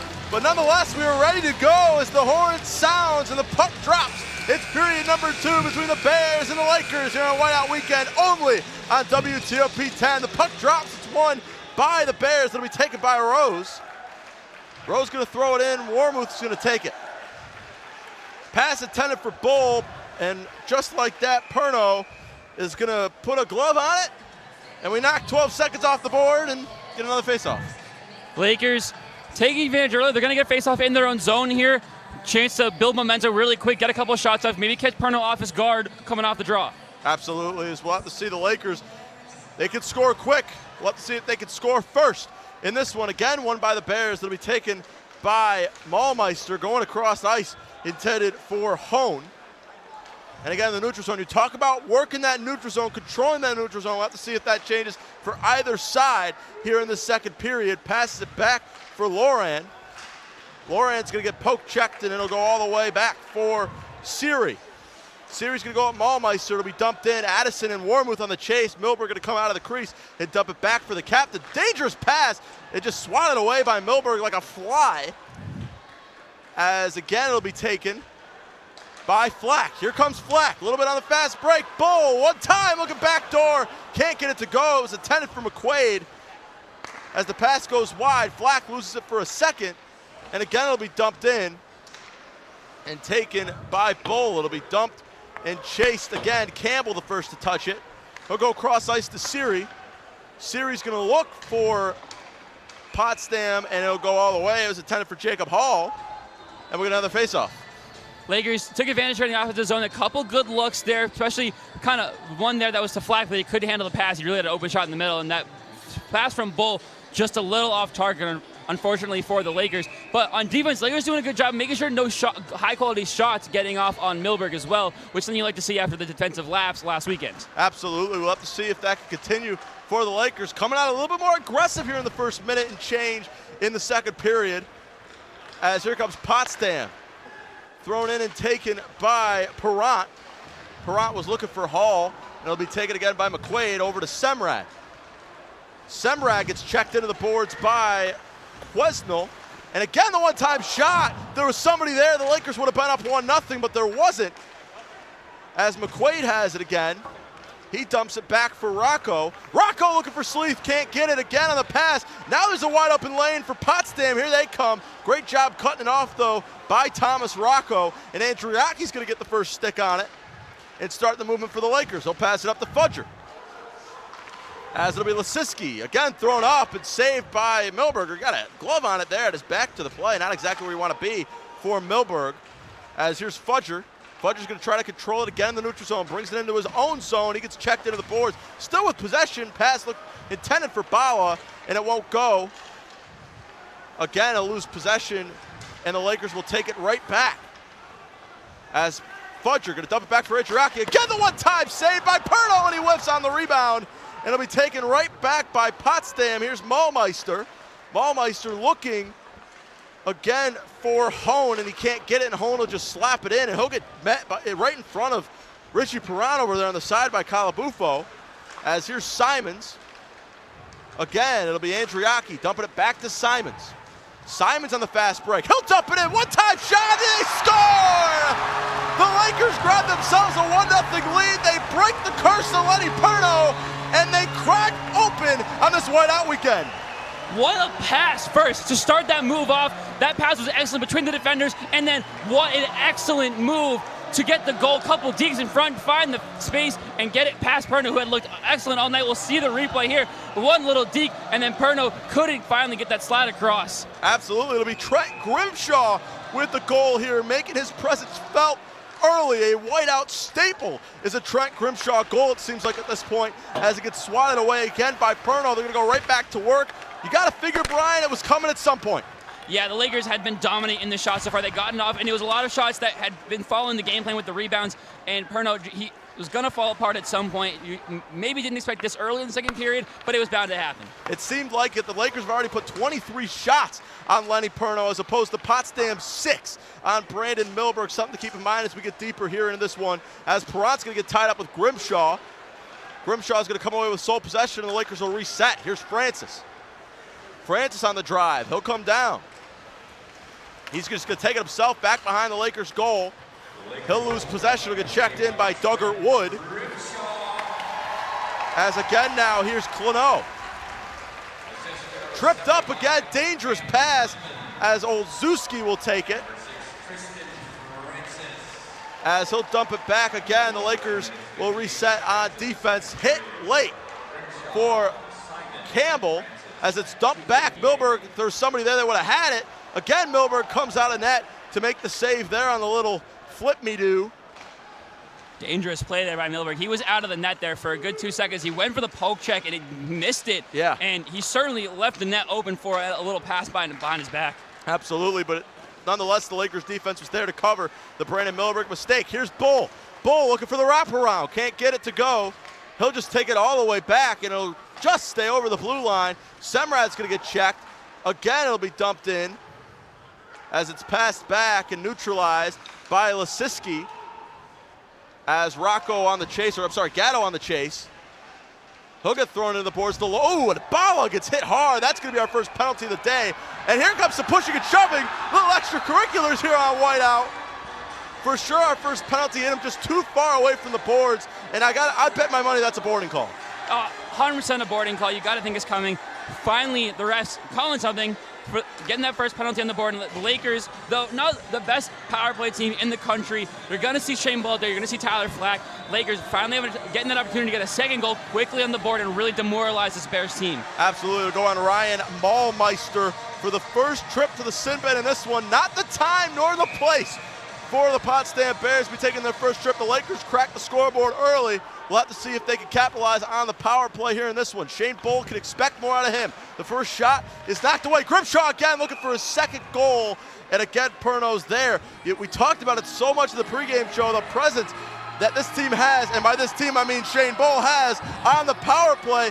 10 of the Lakers' power play goals that leads the entire nation. Not just SUNYAC, the nation.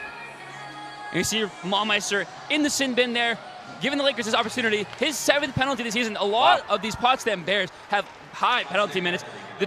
You look at the top 4 or 5 numbers and penalty minutes for this team, and you're getting close to like 60, 70 penalty minutes from 4 or 5 players. Never mind, you keep going down the list. This team goes to the box a lot, and it's going to hinder them if it continues. Absolutely. Have to see if that penalty kill can stay strong for Potsdam. The first time we'll see them on the PK here in this one, as it'll be pinned up along the board. So far, they're looking good. They've knocked 30 off, and the Lakers haven't really had too many opportunities. Here's Warmuth behind the net. Lakers going to look to run a play. They'll rely on the captain.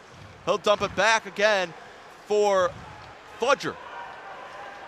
Again on the fast break, it'll be knocked away and dumped. And Warmuth will go on the chase. We've yet to see Shane Bull, but I think he's getting ready to come out here as Flack and Andriaki check out instead along with Gatto. So it's going to be interesting to see if we see him. Here he is. He comes right out on the net, and he's kind of lurking already. We'll have to keep an eye on him throughout this entire power play. Flack's got it now. Flack gets around him. Great one-time opportunity. He'll get hooked. The shot goes wide right. As again, Gatto will take it. Gatto going to dump it back to Francis.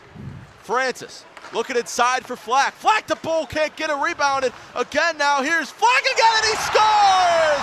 Right up in the top shelf, Tyler Flack. Hey, how are ya? Lakers lead this one 2-0. Tyler Flack driving that 15th goal of the season. That's still second on the team, but high numbers from the top line on the Lakers. Bull, Flack combining here, grabbing, just helping each other out. And this power play continuing to work together, gel together. Shane Bull not getting the goal, but he's still involved in the play. And it's WrestleMania season for those WWE fans of The Undertaker. The streak continues. Tyler Flack's point streak extends once again, and this time in the fashion of a goal, and the Lakers have themselves a 2-0 lead here very quickly into the second period. This Lakers team was, you can see it, very invigorated by the goal that they got off from Grimshaw, and they definitely used the momentum. The penalty definitely helped them out. This Potsdam Bears team looks slow now. They're not moving as quick. I think their heads aren't in the game now, especially now being 2-0 down. Absolutely, it's the face-off, the battle is won by the Lakers. Of course, Potsdam returning to full strength. They got to start putting the pressure on, maybe changing that mentality to quantity over quality, just firing some shots on Milberg and see if some fall. Of course, Milberg hasn't, you said he's kind of middle of the pack here, Brian, so he certainly is able to be broken. And Potsdam certainly not out of this one, as here comes Calabufo. They just got to stop the bleeding while they can. Perno slides away a shot attempted by Calabufo, as Fudger will have it. It'll be taken again in front of the net, looked for it, can't get it to go. Rebounded by Potsdam, as Siri will have it. Big check into the boards, knocks down Jackson Arcan. Trying to end his night early, as the shot again on Milberg, and right into the pillows.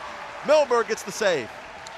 That was an excellent setup defensively by the Lakers on that shot there. It was a 2-on-2, and the defender who was on the puck both got himself in front of the puck, put the body in the way, but also wasn't blocking the sight line of Milberg. Those are two things that you have to be good at as a defender, especially on a rush, is that you have to be able to keep your body in front of the puck to get a block off if need be, but also not block the sight line of the goalie.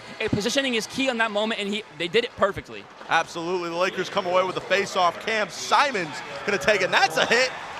I don't think there's a penalty in the rule book for that one, so they're going to let him play on, as Ryan is going to dump and chase, as Campbell will be the first person to get his stick on it. Again fighting for it, up along the boards. Still fighting for it. It's a pushing and shoving here, some stick exchange. Ryan's going to come away with it for the Lakers. Trying to work again. Here's Simons. Simons going to go back, kept alive, but somehow kept alive, and that time it'll be deflected as Semrad and the Lakers will have to reset. Ryan's going to dump. We'll get a new line in for both sides. As here's Siri. Siri loses it for a second. Dangerous. Grimshaw the one time, and swallowed whole by Mr. Lenny Perno. Let's set it down on the glass with Scott Brubaker once again. Scott, take it away. Thanks, guys. When I was talking to Quinn Wormuth during the intermission interview, he said the energy in here was electric. And if it wasn't electric before, it's electric now. We got that first goal by Trent Grimshaw. I was right near the goal. I saw it go right in. The crowd went crazy. Then there was the scuffle by the boards, and then another goal by Flack. And I'm going to send it back up to the press box right now. My God, he's done it again. Scott Brubaker with another goal call down there. The Lakers jump ahead on that one. This time, courtesy of number 21, Matt McQuaid on the goal, and the Lakers grab themselves a 3-0 lead. Beautiful setup again on the Lakers. This team is clicking right now. Coach Gosick said it when we talked to him earlier this week that they needed to bounce back in a very good way in this game before tomorrow night's game. They couldn't overlook it, but they had to beat themselves in a good mentality, and these passes are so crisp right now. The assists are just there. Players are in perfect positioning, and they know where their teammates are. And I think if you're Coach Gosick, you're telling us, keep Scott Brubaker on the call, because every time he's getting a goal call. Seems like it. He's got more goal calls than me, I guess, under his belt so far. Potsdam going to take a timeout, Brian. Interesting decision. We don't usually see teams take timeouts this early, but we're less than 10 minutes into this one, and already the Lakers have put 3 in net. It's funny how the tides can turn. What do you think they're talking about right now in that huddle for Potsdam? I think it's just kind of slow yourself down. Maybe getting to what you had mentioned before, just start getting quantity over quality, because that's what I think. They haven't had quality shots so far, but the numbers show it. They're under 10 shots. The Lakers are currently over at 30. Sometimes you just got to start throwing stuff on net, seeing what sticks, finding those rebound opportunities the Lakers are looking for and they're seeming to capitalize on. Sometimes you got to switch the game plan up mid-game to get something to work. You can't fault Lenny Perno here. The Lakers are doing the right things, and it's finally working for them. Potsdam has to change the game plan to find a way to get by Milberg. And I'm curious to see just how long Potsdam stays with Lenny Perno, how quickly things can change. We're giving this guy all of his flowers for Valentine's Day just a couple minutes ago. Just like that, 3 goals. Let's see where the threshold's at. You don't want this one to get too far out of hand. Still very much a playable game. A lot of time remaining. We're only halfway through this entire game. So we'll have to see how head coach Chris Bernard handles things. for the Bears. It's just a nice glove save from Milberg there again as the Matt McQuaid goal gets called over the loudspeaker again. But yeah, Potsdam finding themselves down. The tides have indeed turned here in this one. Yeah, Potsdam just trying to find a rhythm right now. That's what they got to do, is just kind of get themselves stuck in the offensive zone and get something to work. But interesting point to note is that Lakers have 3 different goal scorers and 6 different assist person. Not a single person over 1 point. So it is every line clicking right now. Not one line doing all the work. It is all 4 lines putting in work right now to get this game going. And you couldn't draw it up any better when you got one of the biggest games of the year, less than 24 hours. This is certainly a dream scenario for head coach Ed Gosick, a dream second period for head coach Ed Gosick and his squad. Here comes Bull again. Crazy. He saves his own player. Still in front. The hands go up. The lamp does not turn on. Curious as to what happened there, as Perno had to save his own man from going into the net. As our buddies here at NYO even going to look at what happened here as we await. I'm curious too. Let's see if we have a replay in the bank. We'll take a look at here it right here. Here it is right here. Did it go in? I don't know. It's tough to tell. I don't think so. Tough to tell. I think Perno got that leg just in the right position to make sure that puck wasn't getting past him, his leg, or his teammate's body. Yeah, curious to see, man. He had 2 saves there. He had his teammate and he had the puck, and he saved both of them apparently in the rough size. As Francis will take it back again at the point. We got a power play, though. Potsdam going to go back into the booth, as it'll be Michael Campbell taking a trip to the sin bin again. High sticking will be the call. So just like that, the Lakers so far 1 for 1 on the power play. Let's see if they can make it 2 for 2.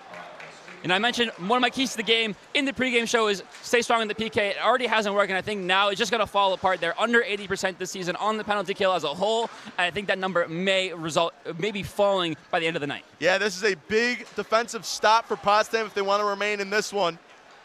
As Gato again going to go across the Bull. Flack looking for Francis in the back door, and he can't get it. Francis going to go down, again, pass towards the middle, will be knocked away by McCandless.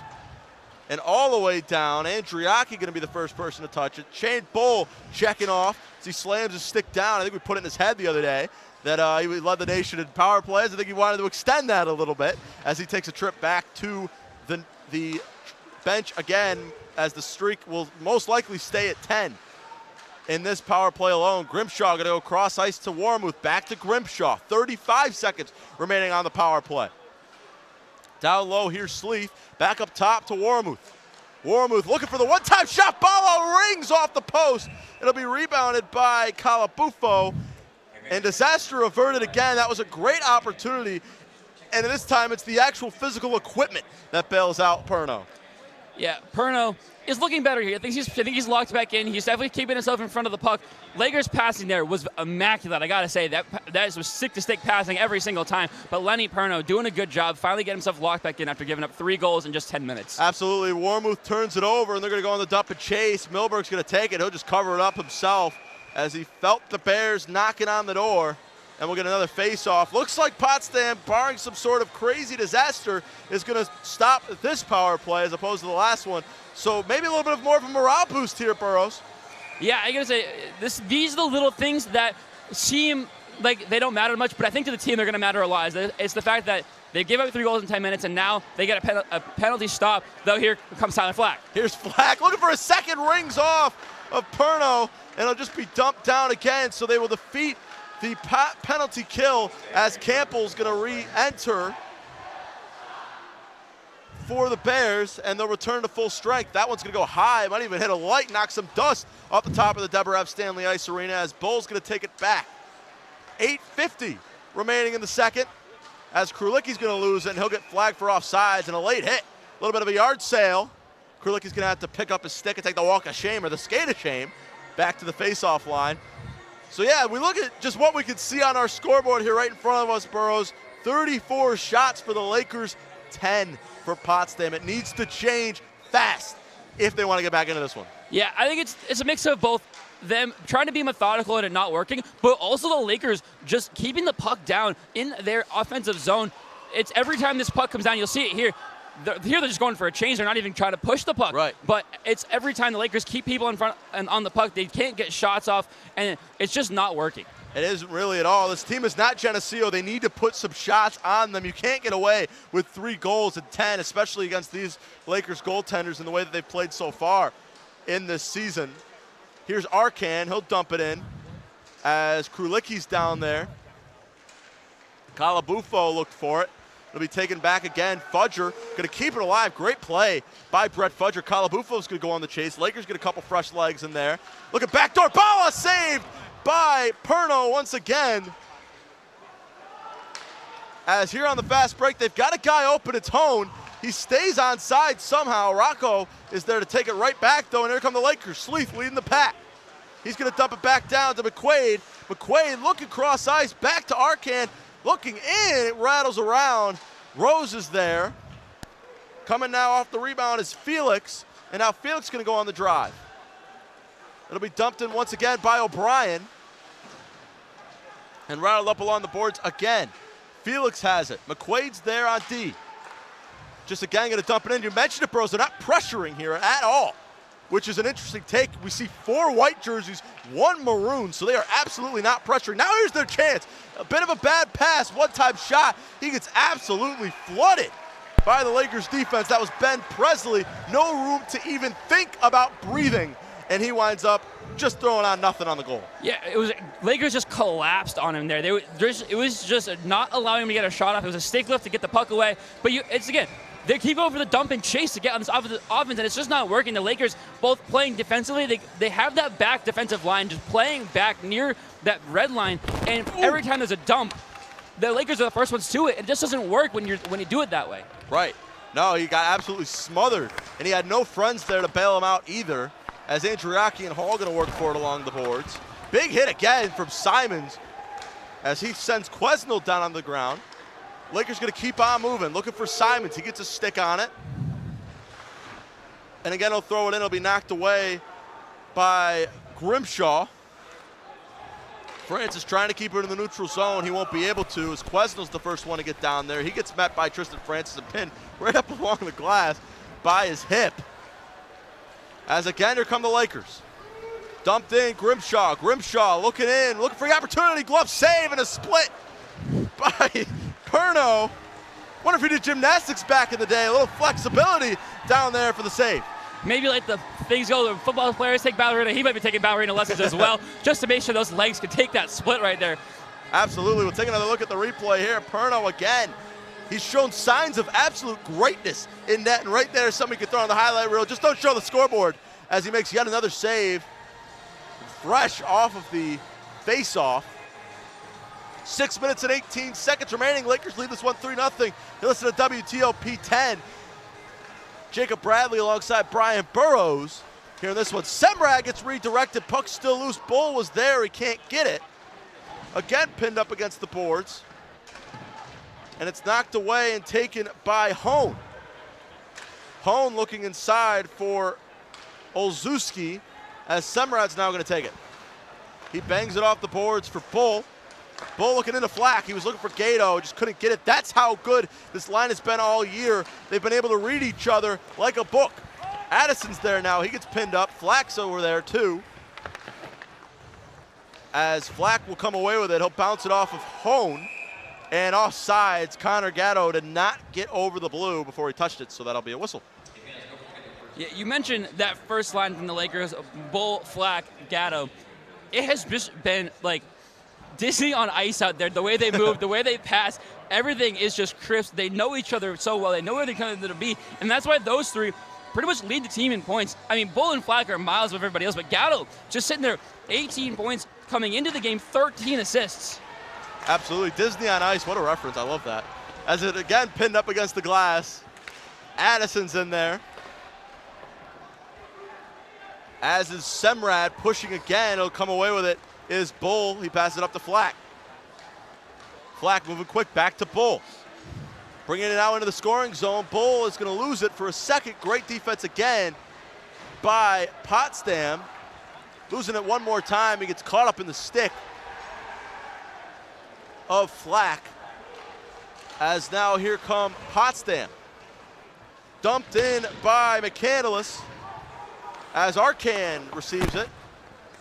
Fresh off the bench is Thomas Rocco, turned over and dumped in by O'Brien. Just a kind of nothing shot there by him.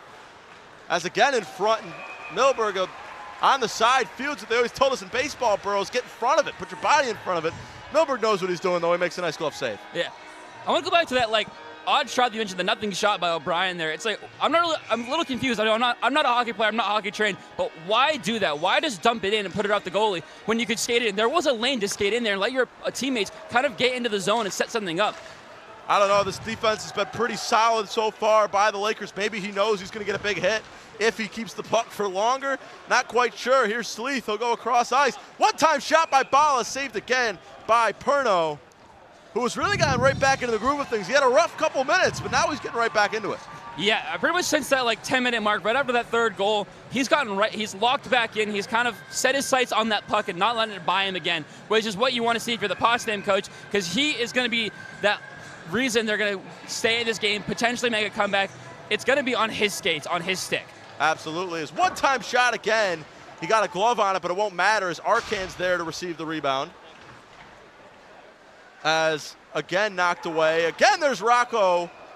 And you see him watch it all the way into the glove, making sure he has a firm squeeze of it from Perno. He doesn't want to make any sort of mistakes, especially with his team down 3-0. No, he's doing a good job of doing things on his own, which sounds weird for a goalie doing it on his own because he's the only goalie out there. But he's not allowing rebound chances. He's stopping the puck and just making the game reset, right? Making play reset instead of allowing the rebound chances, which is what the Lakers want. Absolutely. Rose has it for the Bears. 4:06 remains. Dumped in again. Here's Francis. Francis going to be met along the boards. Sleeth's got it. Turned over for Maulmeister.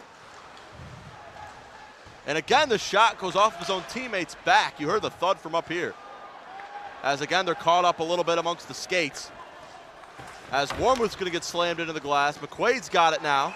And there's a penalty on Quinn Warmuth on the far side as he got pinned up. It looks like Maulmeister fell down. Warmuth's going to take a trip to the bench. Or to the sin bin, sorry. This is going to be Potsdam's probably best chance, definitely best chance so far in the game, potentially best chance at all in this game. They're going to get that 5-on-4. They're going to have the man advantage. Let's see if they change the philosophy here and how they set up their offense and actually go for the extra passes, actually try to work the puck around instead of just dumping it in. Because if they keep dumping it in, the Lakers will just be able to dump it right back. There isn't icing on a power play.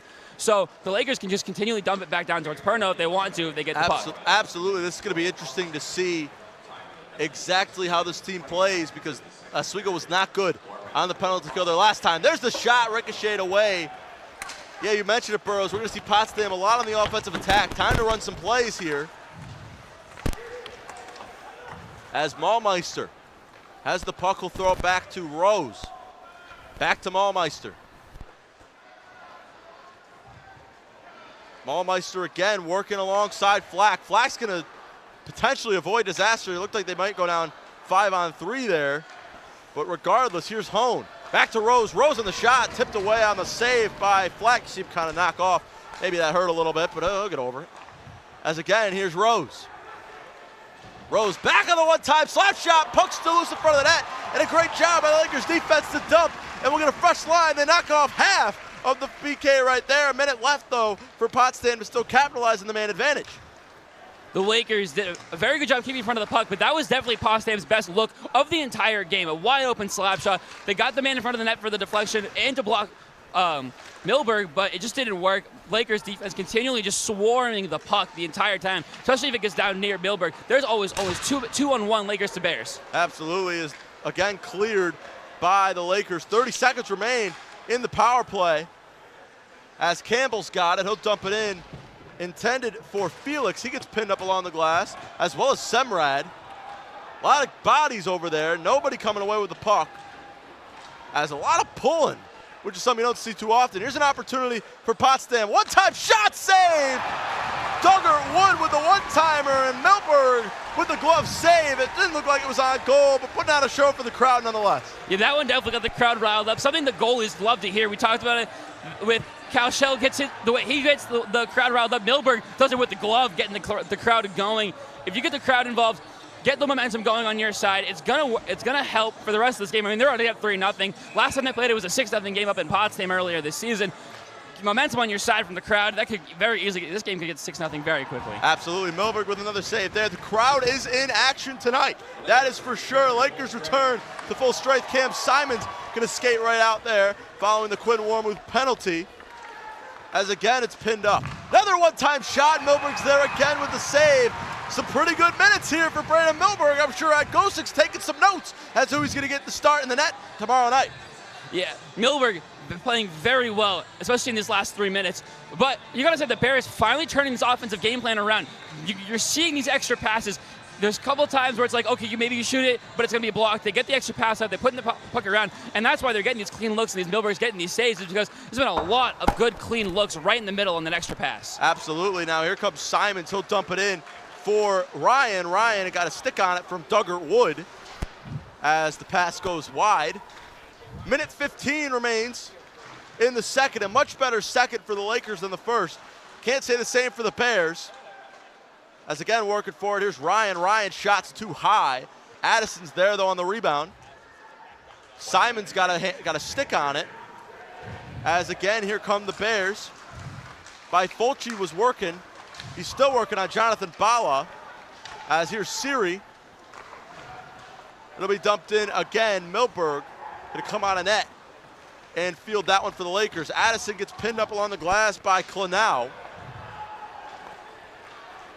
And here's Gato. He'll throw it over to Fudger, who's met. Now here's Flack. Flack finds Bull.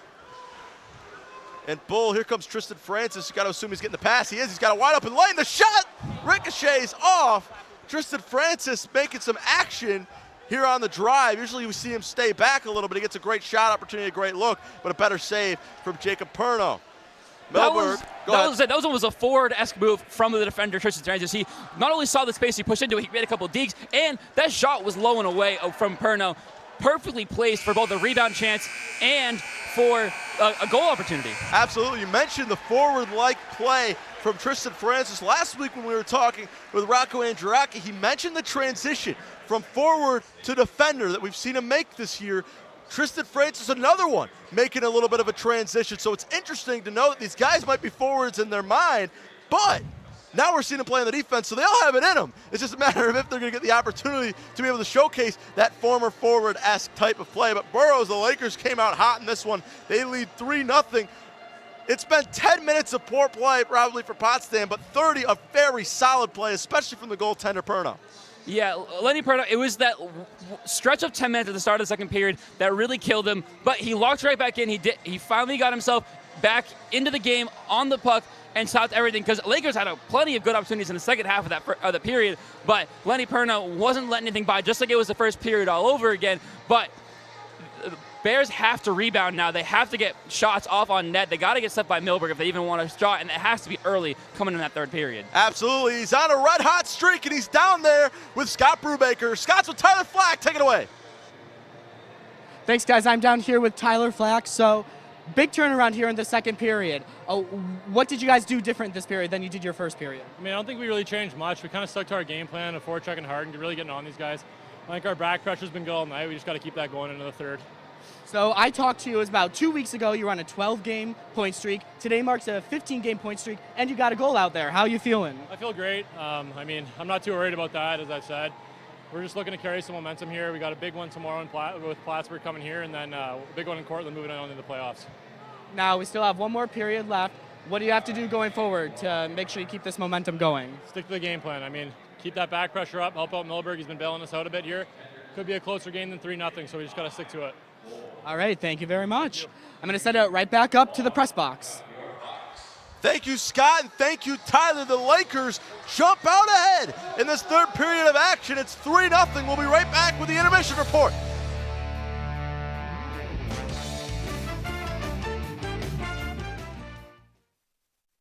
And it could be your last chance to see one occur for 2 decades, as the next time one will be visible over the continental U.S. He's May 84. Yarrow told police in the hospital that he had to press the doorbell and wait. They mix with oxygen and nitrogen. They can briefly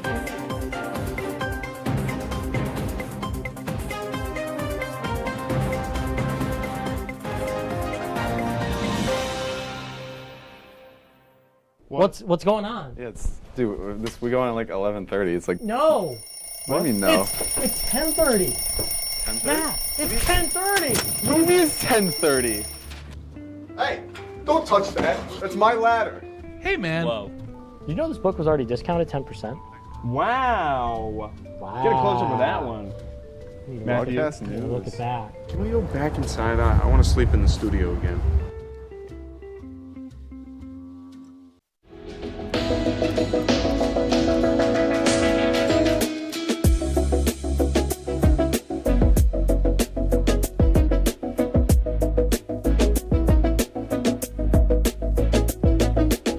When I was in foster care, I never knew when I would have to move. So I always had my suitcase ready to go. Then one day I was adopted. My new parents opened their hearts and home to me. My parents cook my favorite breakfast for me every morning. My parents take me on trips I never thought I would go on.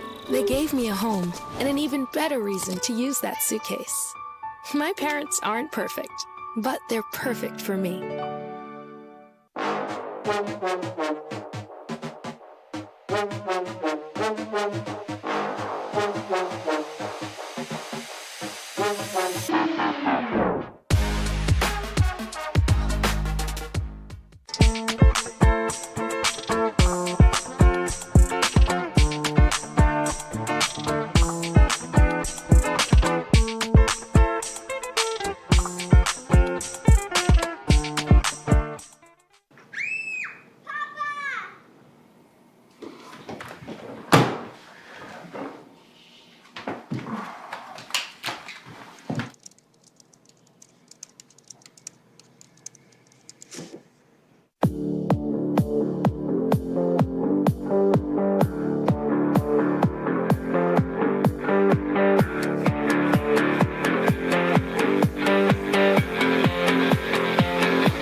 Say, President Stanley, whenever there's bad weather, who would you turn to? I'd turn to Storm Team 10. No, but you've got to say it like this. Storm Team 10. Say it with me.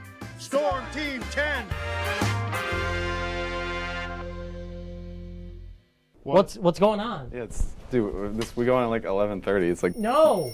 What do you mean no? It's 10:30. 10:30? Matt, it's 10:30. What do you mean it's 10:30? Hey, don't touch that. That's my ladder.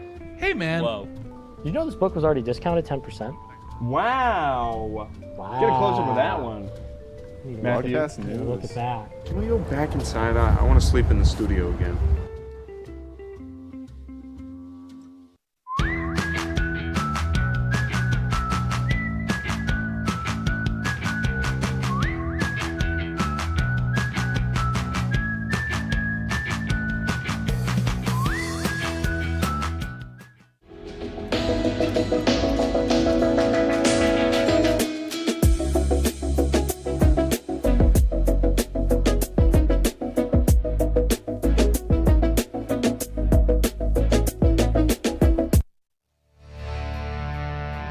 These big, bad Potsdam Bears are not looking so big and bad anymore as Oswego has flipped this game on its head with a 3-0 lead after the second period. Welcome back to WTOP 10. I'm your host, Matt Sherman, alongside Alex Brooks and Ryan Joyce. And guys, crazy second period. The Lakers, they were due.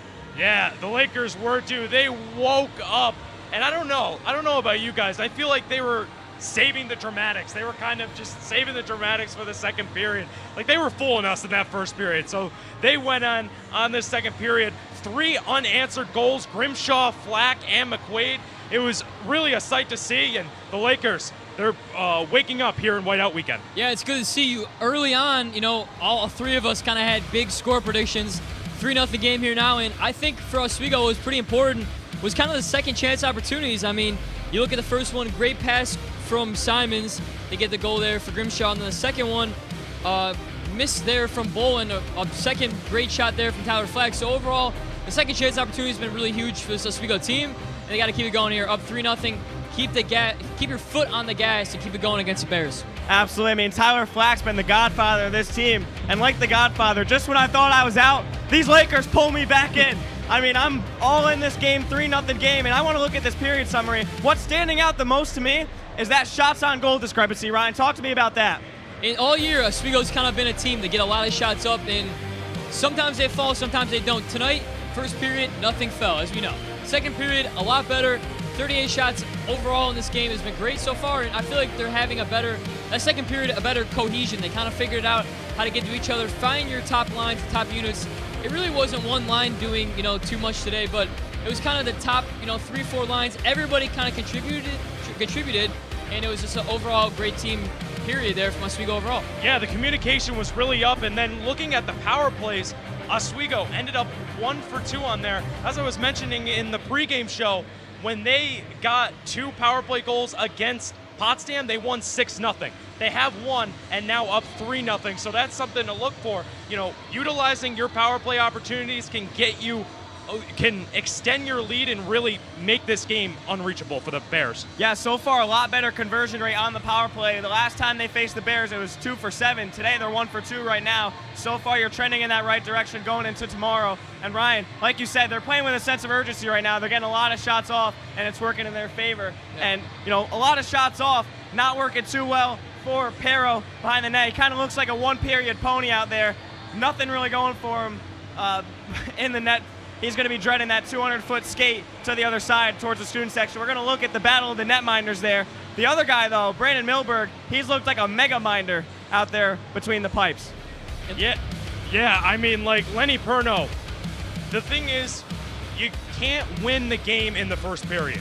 So, obviously, you let up 3 goals, but he kind of was coming back. He was kind of acting like he was back in the first period. But for Milberg, I mean, hats off to him because he has been consistent throughout this first and second period. I mean, you look at the saves, more saves for Perno, but, for Milberg, there hasn't been a lot of shots. There hasn't been a lot of pressure down at the net, but when there is, Milberg has really done good when they got his number. Yeah, it's tough because I think Perno's still having a pretty good game, but after a while, when you're constantly berating him with shots, it's going to, tire him out a little bit. Milberg, his defense has done a pretty good job here tonight. I don't think there's been too many opportunities for Potsdam to get really good shots off, and it's been a pretty good game so far. We mentioned it. So important here, Brooks, to have 2 goaltenders going into a pretty important stretch this season, playing some pretty good hockey overall. And I think for Oswego, what really figured out there was Tyler Flack had that one beat him on the blocker side, kind of switching up the angles, finding somewhere different to go. And so far,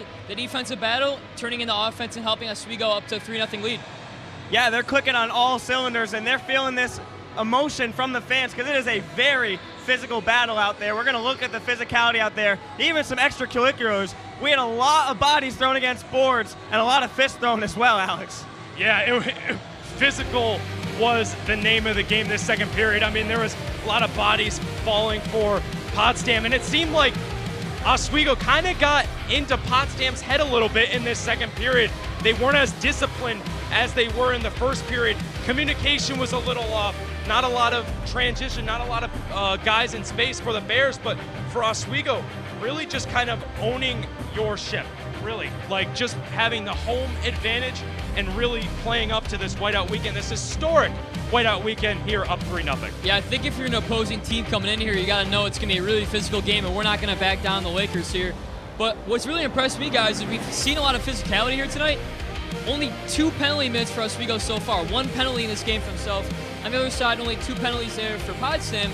So even though it's been a pretty physical game, if you're Coach Gosick, you want to be physical, but you don't want to make those mistakes that Oswego might have made in the past. And in this game tonight, they've been playing at their strength, and they've been making, every time a player for Potsdam or a player for Oswego is on the boards, they're going after him on the physical side of it. But they haven't made any mistakes here with penalties, and that's huge going forward here because in the bigger games and in these kind of games, you don't want to make those mistakes because that leaves opportunities for the other teams. Yep. Absolutely. We talked about Goldilocks and the 3 Bears. Here it comes again. That physicality, it's just right now. You're not, too aggressive. You're not being too, under-aggressive, for lack of a better term. But, no, they're playing just right now, and they're playing to their strength, as you mentioned. So just kind of a great game plan for Ed Gosick. We'll see how Potsdam changes it up coming into this third period. But we'll look around the SUNYAC because we got a lot of other games going on here as they just finish up their second period of play. And Geneseo, they have a now another 2-point lead against Fredonia right now going into the third. Yeah, going to that Geneseo-Fredonia game up 5-3. So a really high-scoring game between the number 1 seed and the number 6 seed. Fredonia really getting into that game, and then going to the Portland game 3-3. So really unpredictable going into that third period between Plattsburgh and Portland, and Brockport and Buffalo State. Brockport now up 2-1, Ryan. And I said every single game here going forward is going to be huge in the point battle in the SUNYAC. Cortland 17 points, Plattsburgh 19 points. If Cortland gets a win here tonight, that's a big swing of things overall, because a lot of these teams are only separated by 1 or 2 points. Obviously, Geneseo up top, 22 points, Oswego 20 points, Plattsburgh 19, Cortland 17, but we still got a couple weeks left of hockey here, guys, so it's going to be really important. Get those points. Every game's going to be a battle, and so far, Cortland's up for the battle. Even though they didn't have success earlier in the season against Plattsburgh, it's huge in this one because they've got a tie game here going in the third period. So anything can happen here in the SUNYAC, and definitely that game as well. So it's going to be something to look forward to at the end of the game. Absolutely. I mean, it kind of seems like Plattsburgh was able to turn it around and tie this one up. But, Potsdam, what do you think they have to do to turn this one around and get back into this game? I think overall, they didn't get a lot of good offensive opportunities, I think, in that period. I think Oswego did a really good job in that neutral zone, and even when they were getting the puck in the offensive zone, not much going with it. I think play a little faster. They're playing a little slow here tonight, letting Oswego kind of get where they need to go. Add up that physicality. I know we mentioned only not many penalties in this game so far, but get some more shots in the offensive zone, because Oswego, they've gotten a lot of shots, only 3 goals so far, but they can do the same thing as well. But it's going to be a big uphill battle to climb here, third period, down 3 goals. Yeah, and getting back to that first period game plan. I mean, that's the biggest thing here. You were really disciplined in that first period. Perno was really playing well when the defense stood up. Then happened in the second period, kind of let up a little bit. And I know that's not all on Perno. The defense really just let Flack and Grimshaw really beat them down. But I mean, you gotta know that this is whiteout weekend. You gotta know that you had that chip on your shoulder. You gotta go into this third period and really make this a game. Absolutely. I mean, these Laker fans, they're not going to let up on the Potsdam Bears. They're going to have to deal with that adversity. You hear Sweet Caroline swaying in the background. These fans, they're going to start swaying in a moment. For Oswego, that ship finally starting to rock in the right direction. And Potsdam, they're getting blinded by the whiteout. We'll see what happens in this third period. A lot of game left to play. Don't go anywhere. Whiteout weekend continues right here on WTOP 10 after the break.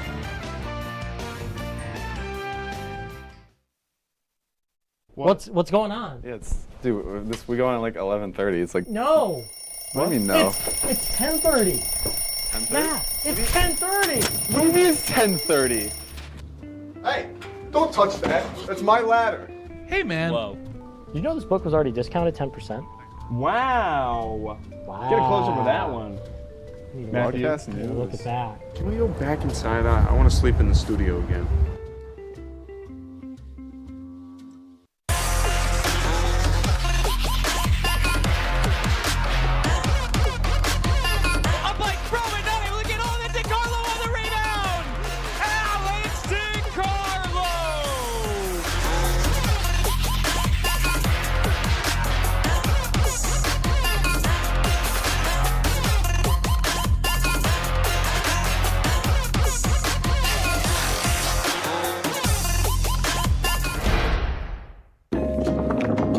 la la la. Breathe. La la la la la la. La la la la. Freeze.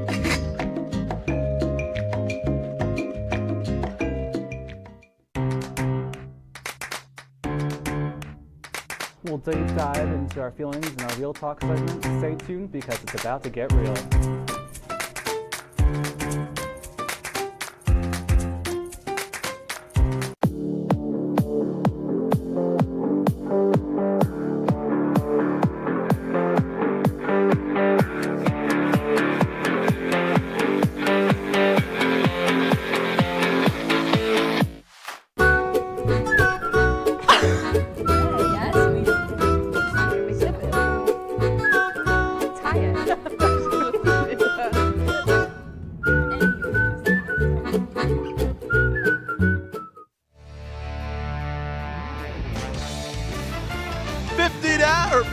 My goodness, 40 down 20 to go. I can't even get my line right. Doesn't matter. The Lakers are currently up 3-0 over the Potsdam Bears. We're getting back inside the Deborah F. Stanley Ice Arena. Jake Bradley, Brian Burrows, and Brian. It was a complete 180 that the Lakers made in that second period, grabbing themselves a 3-0 lead. But the Bears, we still got a fresh 20. Let's see if they can get it back going. I would say it was a 180 to start that period and kind of a 180 in the middle of that period. Though they kept getting the shots up. 3 goals in the first 10, no goals in the second 10. Potsdam's got to keep that first period and second period mentality if they want a shot at this one. The Lakers got to get it back to that first half of the second period if they want to extend this lead and clinch the win in this one. Absolutely. We get set for the face-off. It'll be Bull and McCandless, and it's won by Bull and taken away by the Lakers. They are going to have to move quick, are the Bears, in order to try to get back into this one. Perno still out there in goal, and Milberg still out there for Oswego. As here's Bull over to Warmuth. Warmuth gets knocked away by Clenow. And back to Warmuth again. Warmuth on the shot goes wide. As there on the rebound is Rose. Rose is going to dump and they'll chase. Warmuth's going to be the first to receive, and it'll be an icing just 35 seconds into this one. Lakers so far, 38 shots on goal. He shot one, went wide there, 56 total shots. The season high for them, 71 this year versus Morrisville back in November. Looking like they're going to break that here tonight. They might be able to do it. We've seen them throw a lot of pressure on the goaltender Perno. See if they can continue to do it as Rocco takes the face-off. Addison will dump it in for McQuaid. McQuaid now coming around, looking for the wraparound. He shoots, he scores! Matt McQuaid, 2 on the day for number 21, and the Lakers grab themselves a 4-0 lead. What a beautiful play from Matt McQuaid. Perno saw him the entire time too. McQuaid just little fake to the inside, goes to that back post. Perno couldn't do anything about it, caught him sliding in the wrong direction, and Matt McQuaid, what a beautiful, beautiful goal for the second one of the night. And how about Matt McQuaid, the unsung hero of this game? 2 goals. We talked about the first line. How about this line? Matt McQuaid just finding it through the 5-hole of Lenny Perno. And just like that, the Lakers grab themselves a 4-0 lead. You talked about the shots on shots on shots. Lakers right off the bat, 44 seconds in, score a goal. The first goal as well, where Mr. Lenny Perno is going to hear it from the student section. Yeah, Perno, you can, not sure you can hear it, but that student section standing behind him, waving their arms, yelling at him. Some things, who knows if it's appropriate, but they're getting in his head now, I think. Absolutely. Milberg going to come out on that for a second. Kept alive, batted back. It'll be taken by Sleeth. Rocco's got it. Cross ice now. Here's Semrad. McQuaid maybe looking for number 3. Be taken and knocked away by Siri. Back over to Rocco. Rocco go dump it back for Bala. Bala on the one-time. Glove saved by, it's a new goalie here, Burrows. It's John Werber. How about that?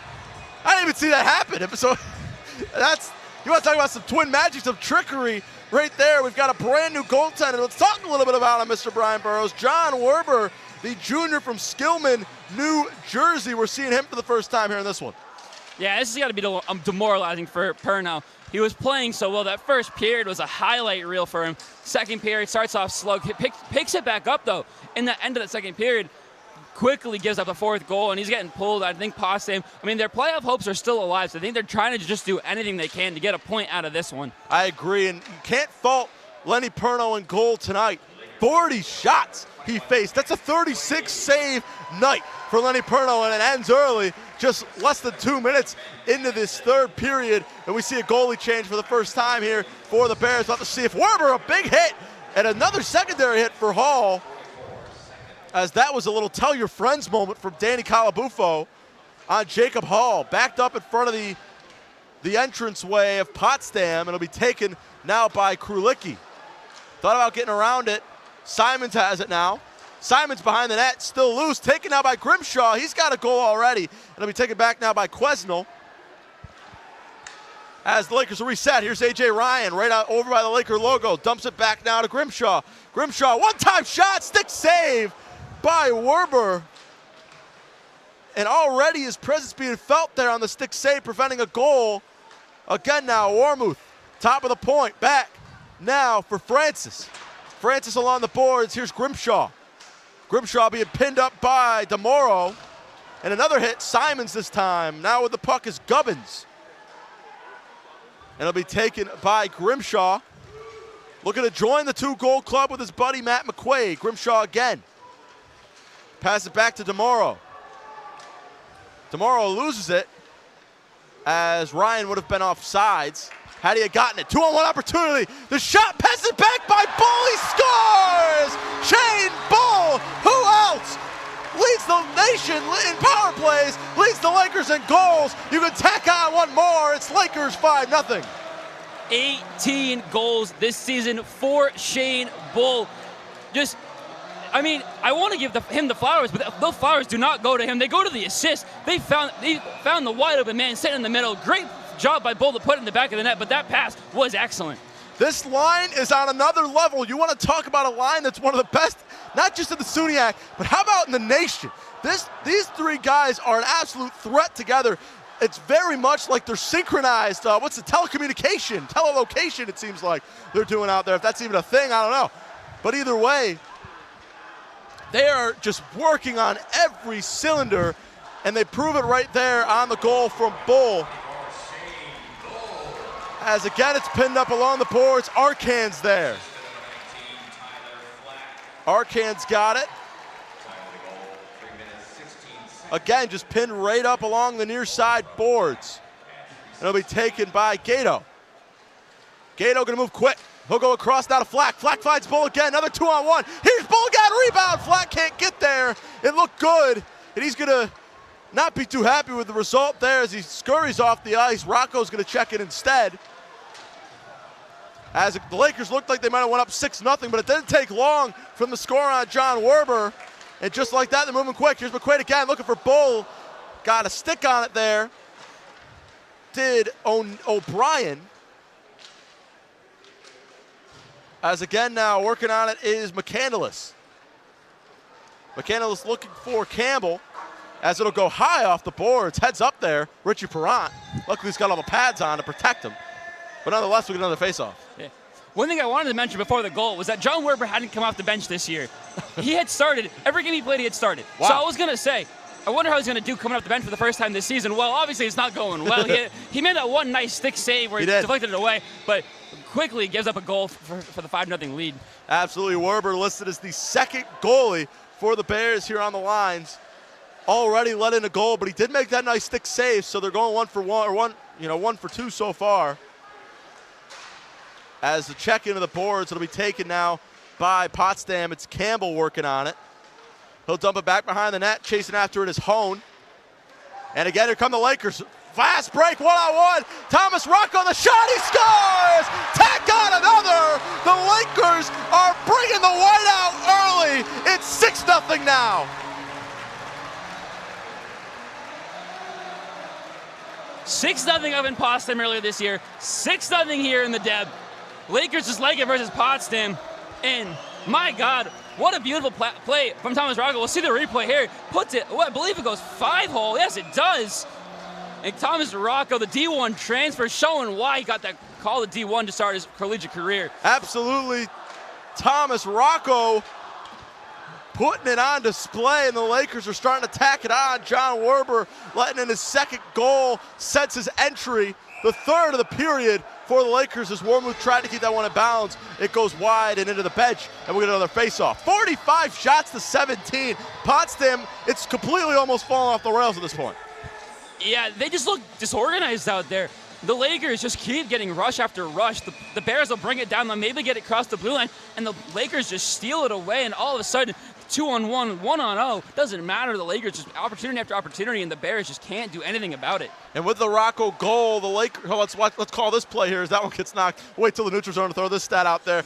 So far, the Lakers this season, they have outscored Potsdam 12-0 so far. Potsdam yet to score a goal on the Lakers, whether that be home or away. And here's another stat for you, Burrows. That game back on the road, that loss was their teddy bear toss. So no teddy bears were thrown on the ice in that one in Potsdam. And so far, nothing thrown, but possibly a hat for Matt McQuaid if he finds the back of the net one more time on this ice in this one.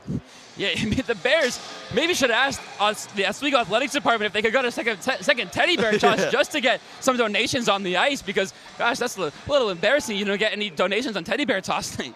Absolutely. I got to assume those teddy bears found some home. I'm sure they threw them out there after one of the goals, but nonetheless. Potsdam, you're looking to score a goal here. Still some time.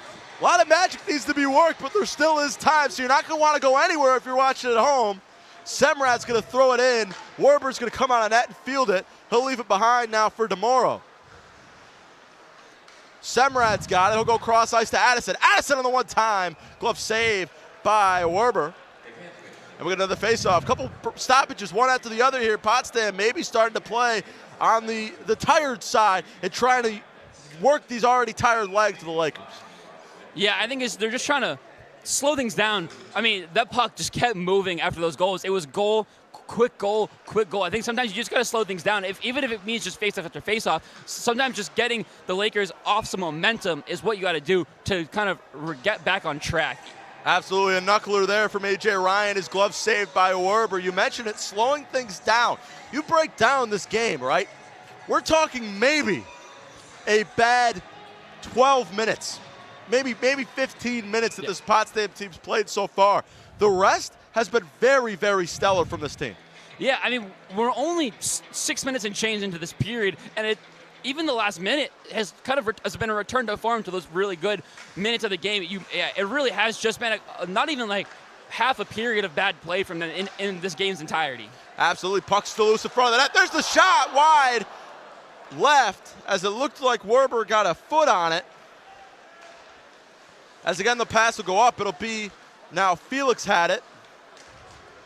Grimshaw again working for it. He's got it. Campbell's on his tracks. Dumps it back. What a pass. A.J. Ryan wasn't there. That was a little 360 spinaroo.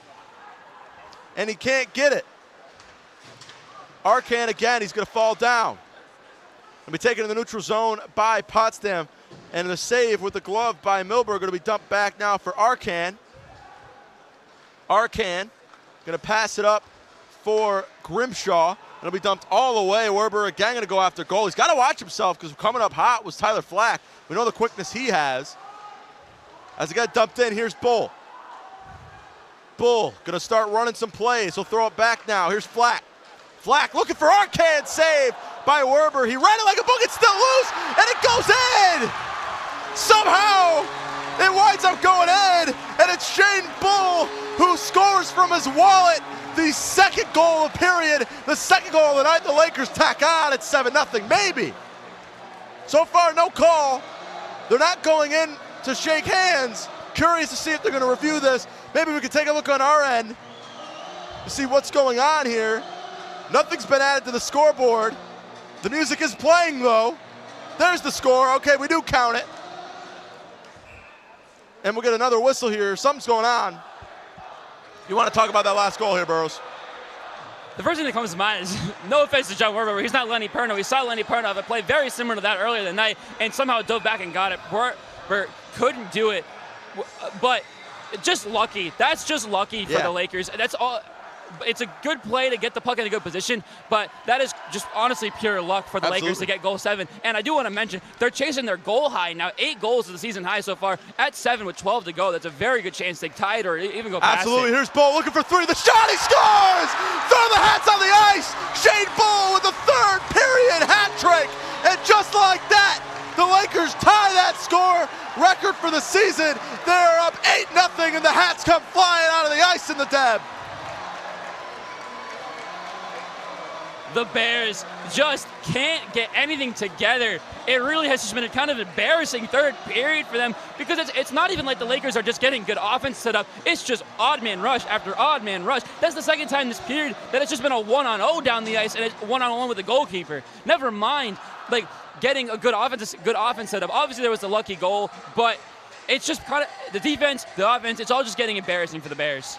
Who would have thought, right? Shane Bull came into this period with no goals, and he leaves it so far with 3. We're only 7:45 into the third period here. Maybe he wants in his head his third because he doesn't think the one counted. I don't know. But they currently tie, you say, Burrows, their season high with 8. Yeah. So we'll have to see if maybe there's still a lot of time. See if they can make it to 9, maybe even double digits here on the eve of whiteout. As again, I'll be thrown down now. Here's Siri. Siri back. Dangerous pass. Averted. Here's Potsdam again. Looking for it now is by Fulci. Warmuth's on him. He'll go up now on the pass to O'Brien. Francis is there as well. Again, there's a big hit. Down goes McQuaid. He gets a little punch in there after. Here's Warmuth again. He'll dump and chase. The Lakers get a fresh pair of legs, and they'll reset. Quick scoring update here. They're going to give that 7th goal to Tyler Flack as well. So no hat trick now for Shane Bull. Hat's got to come off the ice. Got to throw him if he wants it. But Tyler Flack, Shane Bull, now both 2 goals and an assist. 3 points for the leaders. Absolutely. They're just tacking on some more. We know Bennett Stockdale is coming to town tomorrow. He's currently up there as well among the top scorers in the SUNYAC. I was watching some fans in the student section during that hat trick trying to throw their bucket hat up over the net. They did not be able to do so, but if Shane Bull scores again, they'll get another opportunity to, as well as Tyler Flack now and McQuaid. So there's an opportunity for some more hats to be going out there. Tyler Flack gets the goal. That's like you said, from the 7th goal. Shane Bull gets the 8th. Pass again taken by Semrad. Semrad, the shot, can't get it to go. Be rebound by Addison. On the boards now working. Here's Fudger. And Addison's got it. The one-time shot. Good job getting the stick on it by Calabufo. And he can't get it to go. Rebounded now by Potsdam. Thrown into the boards. Calabufo. As Krulicki meets him as well. As we'll get another whistle. Offsides is the call. 51 shots. The Lakers coming hard in this one. Yeah, this third period, I mean, it's been a continuation of the first 2. The Lakers, it's just shot after shot after shot. Something you don't really see for the Lakers a lot. A lot of the time, the Lakers look to be that methodical type of offense. Tonight, it has just been quantity over quality. Yeah. And I wonder if something that they wanted to try out to see if it would work tonight versus a lesser opponent and before going into tomorrow. This game, though Potsdam, you couldn't count them out coming into the night. It's a good chance to try something new if you wanted it before going into probably the biggest game in the season. Yeah, Gozik talked about the rebound from this past Saturday night's game. And so far, the Lakers have done just that. You got to think the morale is going to be at an all-time high heading into the game tonight, and there's still 10 minutes left. As Andriaki will pass it up now, here's Grimshaw. Grimshaw again off the glass. Here's Simon's big hit. Taken again by Grimshaw. Up along the boards again. Puck is loose. The shot saved by Werber. Grimshaw was right there on the loose puck. Another hit as Simon's going at it. Puck loose again. Here's Francis. The shot saved by the pads. One more, and it goes high off the net. Scott Brubaker's down there. Let's send it to Scott. Take it away. Thanks, gentlemen. Last period, I started talking about the energy in this room, and the energy has only gone up. After a kind of slow first period, the momentum started building in the second with some power plays. The Lakers are now up 8-0. We got 2 goals from Flack, 2 goals from Shane Bull, 2 goals from Matt McQuaid. And like I said, the energy in this room from both the team and the fans is crazy. I'm going to send it right back up to the press box. Absolutely no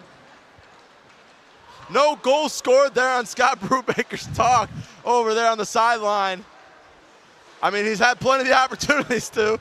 Maybe if we throw it back down to him again, maybe that'll be when they get their 10th. But either way, here's Flack. Flack loses it for just a second as Sleeth will take it. Again in front of the net, knocked away by Milberg. Hit from behind is Francis. As again, the puck goes loose in the neutral zone. Rose is going to trace after it. Rose is going to dump it in. Warmuth's got it. He'll patrol it behind the red line. He'll hit Shane Bull. Shane Bull looking for Flack. It'll get tipped away by Clonow. And again, Milberg's just going to fire it off the glass. As here's Bull again. Moving quite quickly. On the chase is Lisicki. And again, here he comes on the shot. Puck's still loose. Flack's got the rebound. And the Lakers will reset. 8:30 remaining in this one. The shot goes wide. Addison's there on the rebound off the glass. As it'll be thrown up there by Gatto and just gloved by Werber. Very much a nothing kind of stick, but right on target nonetheless. Yeah, the Lakers just continually doing what they need to do. I mean, they're up 8-0. They very well could have taken the foot off the pedal, just kind of let this car coast to the end of the game, but they're not doing it. I mean, you see it, the first line still getting a majority of the minutes here before a huge game tomorrow night. You'd think maybe Ghost will take him off the ice and let him rest for the rest of the game, but no, it's still these first liners out there trying to do like what they can to maybe go for a 10-goal night. Absolutely. Well, let's see if they can get to it. They're at 8 currently. There's a lot of time. And Potsdam has shown signs throughout this game, despite the score, of being a very, very competitive team. We saw them compete with Plattsburgh earlier on in the season. So we'll have to see if that can even translate here in the last 8 minutes of play. But nonetheless, puck in the neutral zone. Here's Potsdam. They'll dump and chase and again get a line change. You mentioned it, not pressuring at all. Still, despite being down by 8 goals, thinking maybe they could get at least 1 or 2, but nothing seems to be going the way of Potsdam at all. As again on the chase, here's Hone. Bala's going to run all the way down, and he'll be the first to touch it. He'll go D to D over now to Andriaki. Andriaki's going to go over to Sleeth. Sleeth looking for McQuaid. As again, it's knocked away. Hone's going to go on the chase. He'll be met by Andriaki. Bad pass, and then there's a shot saved again by Milberg. And a hit knocks Andriaki down. And here's McQuaid. McQuaid's going to dump it neutral zone for Olszewski. That was just the second shot on goal of the period for the Bears, Wow. over 10 minutes in. That's crazy. He talks about the impressive offense so far for this Lakers. In just this third period alone, they've scored 5, which is incredible, considering we're only at little under 7. As again, here's Andriaki. He'll reset for the Lakers. Pass is intended for Calabufo. It goes too high over both him and Rose, and it'll be Campbell getting the puck for the first time in this possession. Still knocked away. Working on it now is Felix. Again, Krulicki's going to take it. Here's Calabufo. Calabufo working backdoor. Just got a stick on it. Great job on the defense by Campbell to prevent the backdoor opportunity that Francis had. Controlled in the neutral zone. A lot of white space there as it'll get dumped in, and Milberg will field it behind his own net. As here's Francis. Francis is going to go behind looking for Warmuth. And he'll do just that. He'll pass it up now to Krulicki. It was intended for Krulicki, and O'Brien will take it instead. He goes over now to Siri. Siri goes for the shot, and again, Milberg on the save. Gets it there. And yeah, he's played stellar. He's played very stellar. We haven't seen much of him, but as a goaltender, you don't. Sorry, I just stepped all over your court. Yeah, as a goaltender, you don't mind having a little bit of a night off. No, I mean, I think he came into this game, we mentioned before, potentially trying to put us a tick to his resume for tomorrow night. But I don't think a night off is as bad either, because now he's still fresh. If he's needed tomorrow, if he's going to get the start, if he isn't, if that's the scenario they end up in, either way, he's going to be fresh heading into tomorrow, which can only benefit the Lakers. Absolutely, especially playing a team as good as Plattsburgh. We know the Lakers have beaten them once, but having not just one fresh goaltender, but 2 that can start and can play is a great spot to be in, especially considering that Plattsburgh's genuinely in the same exact situation as the Lakers are when it comes to having 2 fresh goaltenders that can play. Yeah, Schiller and Hearn. Sorry? Hearn, thank you. Blamed on the name there. we can see either one of them tomorrow, and they're both gonna look good no matter who's out there. Right. And so having the Lakers being in a very similar position, despite coming on the second game in 2 nights, is only going to be a way that they can improve on themselves. Absolutely. Look, I don't want to speculate. I don't want to push things out into the universe. But Shell hasn't played, is going to go into tomorrow if he plays, not having played since Geneseo, where he got 5 goals and got pulled. It's a mentality thing there. You never know what could happen. He could see it again. And having Milberg, who is both fresh but also locked in after tonight, is not going to be a bad thing. Absolutely. I couldn't agree with you more. It's going to be interesting to see how both sides go following tonight's game. As we wrap things up here, or just about, we got 5 minutes remaining in this one. As they'll go D to D over to Addison. Addison's going to go up now to Gato. Gato looking for Bull to get turned over now by Campbell. And again, pressed up right along the penalty box there and dumped in by Hall. Semrad's got it. McCandless is there, though, for Potsdam. He'll get hooked up along the boards. Still not a lot of penalties here in this one at all. Despite such the high score now, here's Bull. Bull's going to move fast, but it'll be taken right back by O'Brien. He loses it, though, and now Bull's got it. A little odd man rush here. McQuaid looking for his third, looking for Bull on the back door. Can't get it. Bull's going to reset. He finds Flack in the corner. Flack has it now. Looks up for McQuaid, and there it is, number 3 for Matt McQuaid on the assist from Tyler Flack. And now the fans, if there's any hats left, can throw it out of the ice one more time. There they go. See, there's the bucket hat. I told you they've been trying. We'll see if they can get over now. The 3rd goal of the day, the 9th of the day for the Lakers, a new in-season record. And just like that, Brian, I think we can put a nail in this one. I think the nail was put in this one about 5 goals ago, but now it's just buried deep in the wood. But either way, the Lakers just have looked crisp all night. They finally got the hat on the ice. Even the play has started. Now they'll stop it. But they'll get it over. That's the highlight of the day, is the student section finally getting that bucket hat up over the high net. We're going to break in the action because of that. But yeah, what a day for the Lakers. 9 goals opposed to 0 for Potsdam. But if you're the Bears, though, Brian, I know we still have some time. Tell me about what went right for them today. I think even though Lenny Perno got pulled, he was excellent in that first period, and it is something that you can take advantage of or look highly on. It ended up bad, but there was a lot to work on off the way he played in that first period. I'd say their defense at times looked stellar, especially in the first period. Yes, Perno played great, but the defense also helped him out a lot. There's things you can build on in this game. Maybe not for this season. This season might be over following the conclusion of this game. They're three points out of a playoff spot, and now they're going to fall even further back. But things you can build on next year. Perno is a freshman. They have some young players that they can build around. This is just a game that you can look back on, and even though it might sting to look at it, there are things you can take, things to build on and put into the film and put into the game plan, into the scheme for next season, and really turn things around going into another season where, as Coach goes to put it, a topsy-turvy league. Yeah, this Potsdam team, they're far from done here in this season. They still could potentially make a little bit of a bid if they potentially win out from this point. Tonight doesn't seem to be the night, though, as Calabufo is going to control it. Throwing it in now, puck's still loose, and a good job of getting it away for Potsdam and just clearing it in general. Lakers will reset. 3 minutes, 30 seconds remaining in this one, as here's Calabufo. Calabufo is going to go up now to Fudger, I'm sorry. Here comes Potsdam now. Shot, saved, and a hit there. A hip check by Bala. And we'll get another whistle here as Milberg just holds on to it. Quite the differential in just about every single stat category in this one. 55 shots for the Lakers, 18 for the Bears. As we'll get another face-off, a rare face-off with Milberg closer to it than the Potsdam goalie, whether it be Werber or Perno. As again on the fast break. And right there again is Werber on the save to just swallow it up. And we'll get another face-off.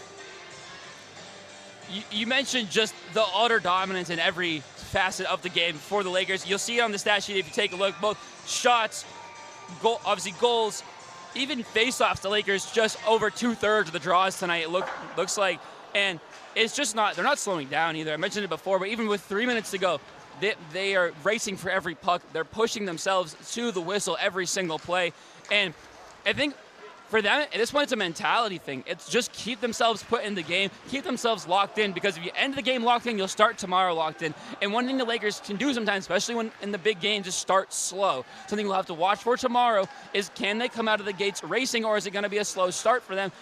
Ending this game locked in will certainly help the fast start tomorrow that they certainly are going to want. Well, you got to remember, Burrows, they came into this one very slow. Exactly. Yeah. 20 minutes and no goals, as now they somehow find 9 in 40 minutes as opposed to 9 in 60.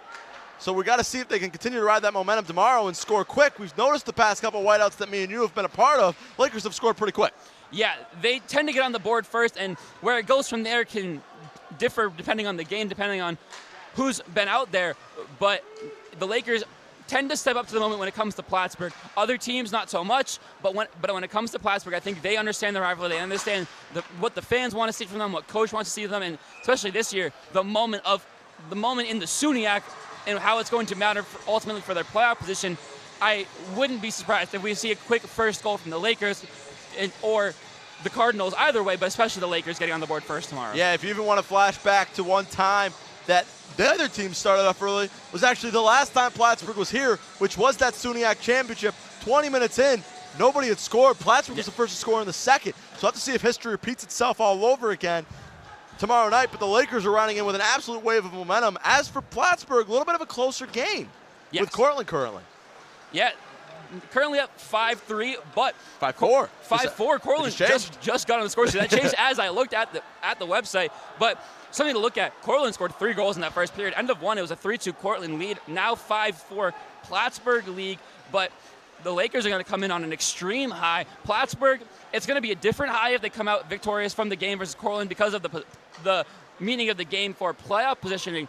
But the Lakers are going to know they're coming off a 9, potentially 10 with a minute 23 to go performance, and the Cardinals are going to come in knowing they gave up 4 goals last night. Right. No, it's going to be interesting, the dichotomy of 2 different sides. However, Cortland currently sits 4th in the SUNYAC, so they're right up there as well. And Oswego's got to go over to their home barn in a week's time, which is going to be certainly an interesting one to keep an eye on. As nonetheless, we get a face-off here with a little bit under 90 seconds remaining in this one. Potsdam still looking for a goal. It's going to be their first, but Milberg's there. A premature whistle as the puck squirts out later, but Milberg was there to cover it up for the time being, enough for the referees to blow the whistle. Yeah, the Lakers are certainly gonna come in. Like I said, keep on that high, but it doesn't. It's really not gonna matter. The moment tomorrow, with everything shaping up and how it's all gonna come together for playoff implications, for just being a whiteout game at the end of a season, you can come in on a high in this game. They can come in on a low. Say they lose the game the Cardinals do to Cortland. Tomorrow, everything resets itself. And that is the big thing. It's because it's whiteout, it's going to reset. If it was Geneseo, it may be different. The high from tonight may roll over. But I think because it's whiteout, it's just a completely different mindset you have to go into tomorrow with. Absolutely. We'll have to see how that plays out. In less than 24 hours, when the Deb gets packed and everybody will be wearing a white shirt, it's going to be interesting. Going to be interesting for sure. But we've got to finish this one up. A minute remaining in the period and in the game. And an absolutely dominating performance for the Lakers in just about every aspect of the game. As, again, it'll be knocked back. Here's O'Brien. He'll dump it in the neutral zone. And it'll be fielded now by Bala, looking for that double digit. They're only 1 goal away. Still 41 seconds remaining. We've seen it happen before. We can see it happen again. As Arcan will take it to look to run maybe one final play in this game. It'll be bounced along the neutral board glass, or the neutral zone glass, and taken now by DeMoro. DeMoro goes D to D, banging it off of the student section boards. They're going to be thrown down by Olszewski. 20 seconds remaining. Warmuth was there to catch the rebound. As the crowd starts to waken up a little bit, the student section starts to get some of their final chance in with 10 seconds remaining. Looks like the Lakers are just going to let this one run out. And an absolutely dominating performance on the eve of whiteout. The Lakers keep the streak alive. They win game 1 in the whiteout weekend in absolutely dominating fashion, knocking off the Bears 9-0. Just an overall amazing game. It's the 4th shutout of the season for the Lakers, and the first one at home since the opening weekend of SUNYAC play back November 4th against Buffalo State. They won 4-0 then. They've had 2 away shutouts, including the Bears earlier this season, but their first home shutout in months, and it's a great way to start the biggest weekend of your season. Absolutely, and the biggest final stretch of the season as well. You look at the schedule, this is maybe the only game remaining, and I think it is the only game remaining on the Lakers schedule that they can go, all right, this should be a victory. Let's focus on the other ones. They didn't do that today, because if they did, I think they'd be walking away with a much closer victory than 9-0. They came in and they were aggressive. You mentioned it right off the bat. How many different people got a point? Early in this game, we saw different lines coming together, and then finally at the end, we saw Shane Bull and Tyler Flack do what they do best and put some points on the board for the Lakers team. What a game for this one. What a way to start off whiteout weekend for Oswego. And Brian, we mentioned the momentum carrying into tomorrow. You want to give me a quick prediction as to what you think is going to go down? Because me and you aren't on that broadcast. No, we're not. We're going to be behind the scenes tomorrow. I'm going to look at tomorrow. I'm going to go in favor of the Lakers coming off a 9-0 win. I'm going to say 5-3 Oswego. Ooh, you're going high scoring. I'm going high scoring. I think tonight's high scoring. I think tomorrow will be high scoring. I think we're seeing some hands tied behind my back. I have no idea who's going to walk out with this victory tomorrow, but I think There's something telling me it's going to be close. 2-1 maybe, 1-0 even. We saw a 2-1 game back in the SUNY Championship. I'm thinking something kind of similar to that tomorrow. Only time's going to be able to tell. It's must-see television 24 hours from now. But if you're just loving hockey and you want to check something out before, women's hockey's being broadcasted as well in the second of their weekend series with Canton. Oswego trying to make one final push to get some home game action in the final stretch and in the SUNY playoffs, as you see the team down there celebrating a much-deserved celebration following an absolute throttling that had to be demoralizing for this team against Geneseo last weekend. Brian, how important is it for them to pick up a victory this big tonight? This is probably the biggest win of the season. Tomorrow could top that, but this right here, for everything that happened last week, they had on a 6-game win streak. They go into Geneseo on a high, and they get absolutely smacked down by the number 1 team in the SUNY 7-1. They turn it right around, come back a week later, 9-0. I mean, that is maybe one of the biggest turnarounds you're going to see of the season, maybe in the country, maybe in a couple years, going from a 7-1 loss to a 9-0 victory. Absolutely. It's going to be fascinating. Like I say, must-see television in 24 hours from now. Let's send it down to the sideline. Scott Brubaker's there with not just one guy with 2 goals, but 2. It's Shane Bull. It's Matt McQuaid. Scott? On the ice with Shane Bull, Matt McQuaid. Now, gentlemen, hat trick for both of you tonight. I saw those hats coming down from the student section. How did that feel? Talk to me through your night. I mean, obviously it feels good to produce for the team, and I mean, 3 goals is 3 goals, but I think McQuaid earned this one. He's been battling all year. He's been hitting lots of crossbars, posts, and he battled hard tonight, and pucks went in for him, so credit to McQuaid. Yeah, obviously it feels good to finally get a few. Good big shout out to my line mates. They played a hell of a game. They were finding me all over the ice, and big shout out to the students here tonight. A lot of energy in the building. Yeah, just like you said, there was a lot of energy, so it was a 9-0 win. It was electric in here. I felt it down on the sidelines. I'm sure you guys both felt it here on the ice. How did the atmosphere impact how you guys played? Yeah, obviously when the students are in here and it's whiteout weekend, it's the biggest weekend of the year for us. So it's a really easy one to get up for, a lot of energy in the building, and it really just kind of keeps the boys going. You don't really get tired out there. Yeah, they make the game of hockey fun out here, so credit to them, and we respect everything that they do for us and you guys, so we appreciate that. Thank you, I appreciate that too. One last question for you. You guys are riding high tonight. How does this affect what is arguably the biggest game of the year for you tomorrow night? I mean, yeah, tonight's a step in the right direction, but obviously tomorrow's the biggest game of the year because obviously we want home ice for at least the semifinals, so this was a good win tonight, but tomorrow's a bigger game, so we got to be ready for that. Yeah, obviously it feels really good to get a big one here tonight, but we got to regroup and get focused on tomorrow. We're riding a high right now, so the energy is going to be high tomorrow, and it's the biggest one of the year, so we're going to be ready for it. All right, anything else either of you want to add? Yeah, thanks. Big thanks to the fans tonight, and we'll bring it for you guys tomorrow. Yeah, let's go Lakers. All right, thank you, Shane Bull, Matt McQuaid. At the end of an electric game, 9-0, a shutout. I'm going to send it back up to the press box with Jacob Bradley and Brian Burrows. Thank you, Scott. An interview so nice, he had to do it twice. Great job down there from Scott. Great game here. The Lakers walk away with this one 9-0. Real quick before we get out of here, because me and Burrows were talking a little bit before the game and how we're winding down on games here. This is probably the last time you'll hear either of our voices throughout this entire season. Brian, I'm going to just let you take the floor for a second if you want to say anything. I just want to thank everybody that's helped me get here. You especially, we've been working together for years now, but everybody back in the control room who I just met this year, who I met a couple years ago, the alumni who helped me get here, just to help, especially my family. So I got to thank my family too. Quick shout out to my mom, who is brutally honest with me sometimes, but I love it. It helps me. It's helped me become so much of a better broadcaster. And I'll throw it back to you because that's what I got, but I just thank everybody.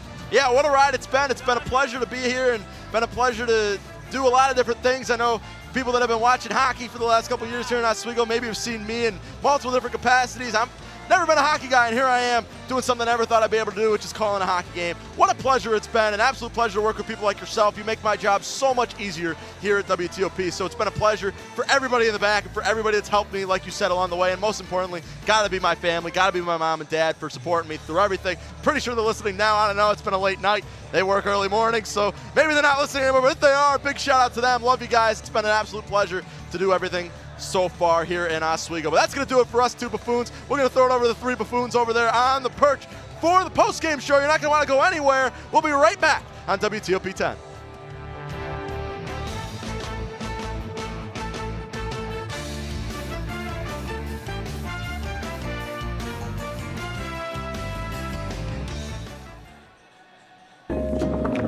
La la la la. Breathe. La la la la la la. La la la la. Freeze.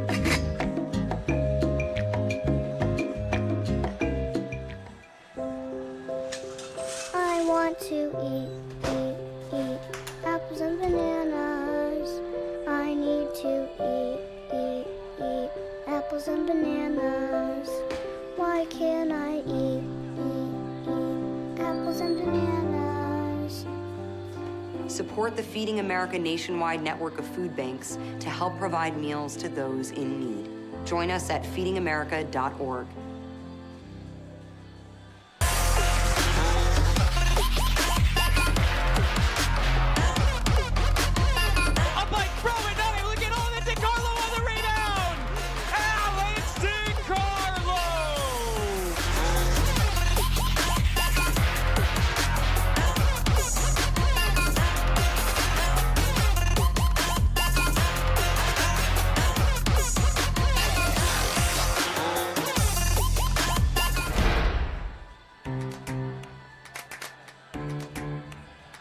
We'll deep dive into our feelings in our Real Talk segment. Stay tuned because it's about to get real.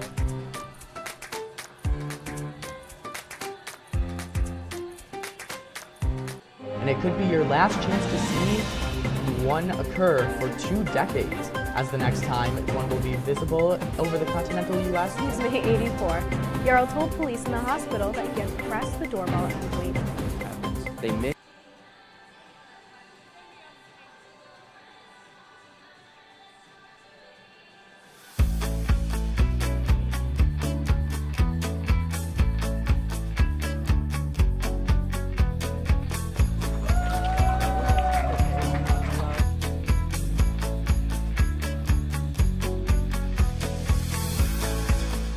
Jill told me it was Kitty from Glee. Yeah, what is it? Al Roker.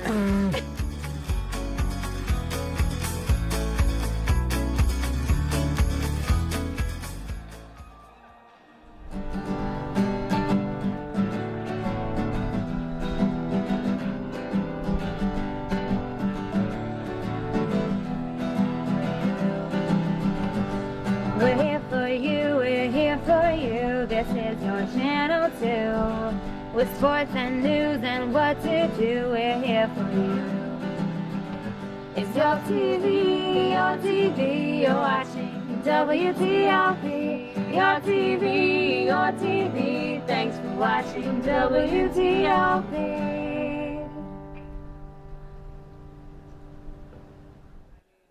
What's going on? Yeah, dude, we go on at like 11:30. It's like No. What do you mean no? It's 10:30. 10:30? Matt, it's 10:30. What do you mean it's 10:30? Hey, don't touch that. That's my ladder. Hey, man. Whoa. You know this book was already discounted 10%? Wow. Get a closer with that one. Matthew, Look at that. Can we go back inside? I want to sleep in the studio again.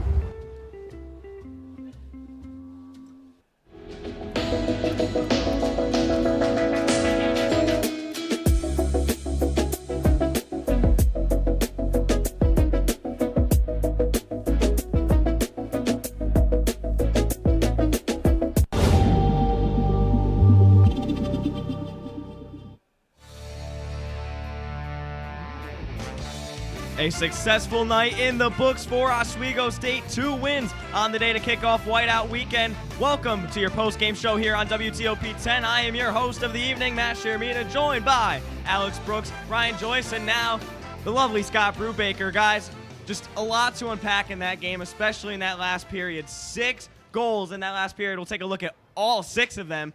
Just the highest scoring game for the Lakers this year. Scott, I'll start with you. What were you seeing down there? You were the closest to the ice. So on top of the energy from the team itself, the energy in the crowd, I think I said this earlier, but it was crazy. Everyone was up on their feet. Everyone was hooting and hollering.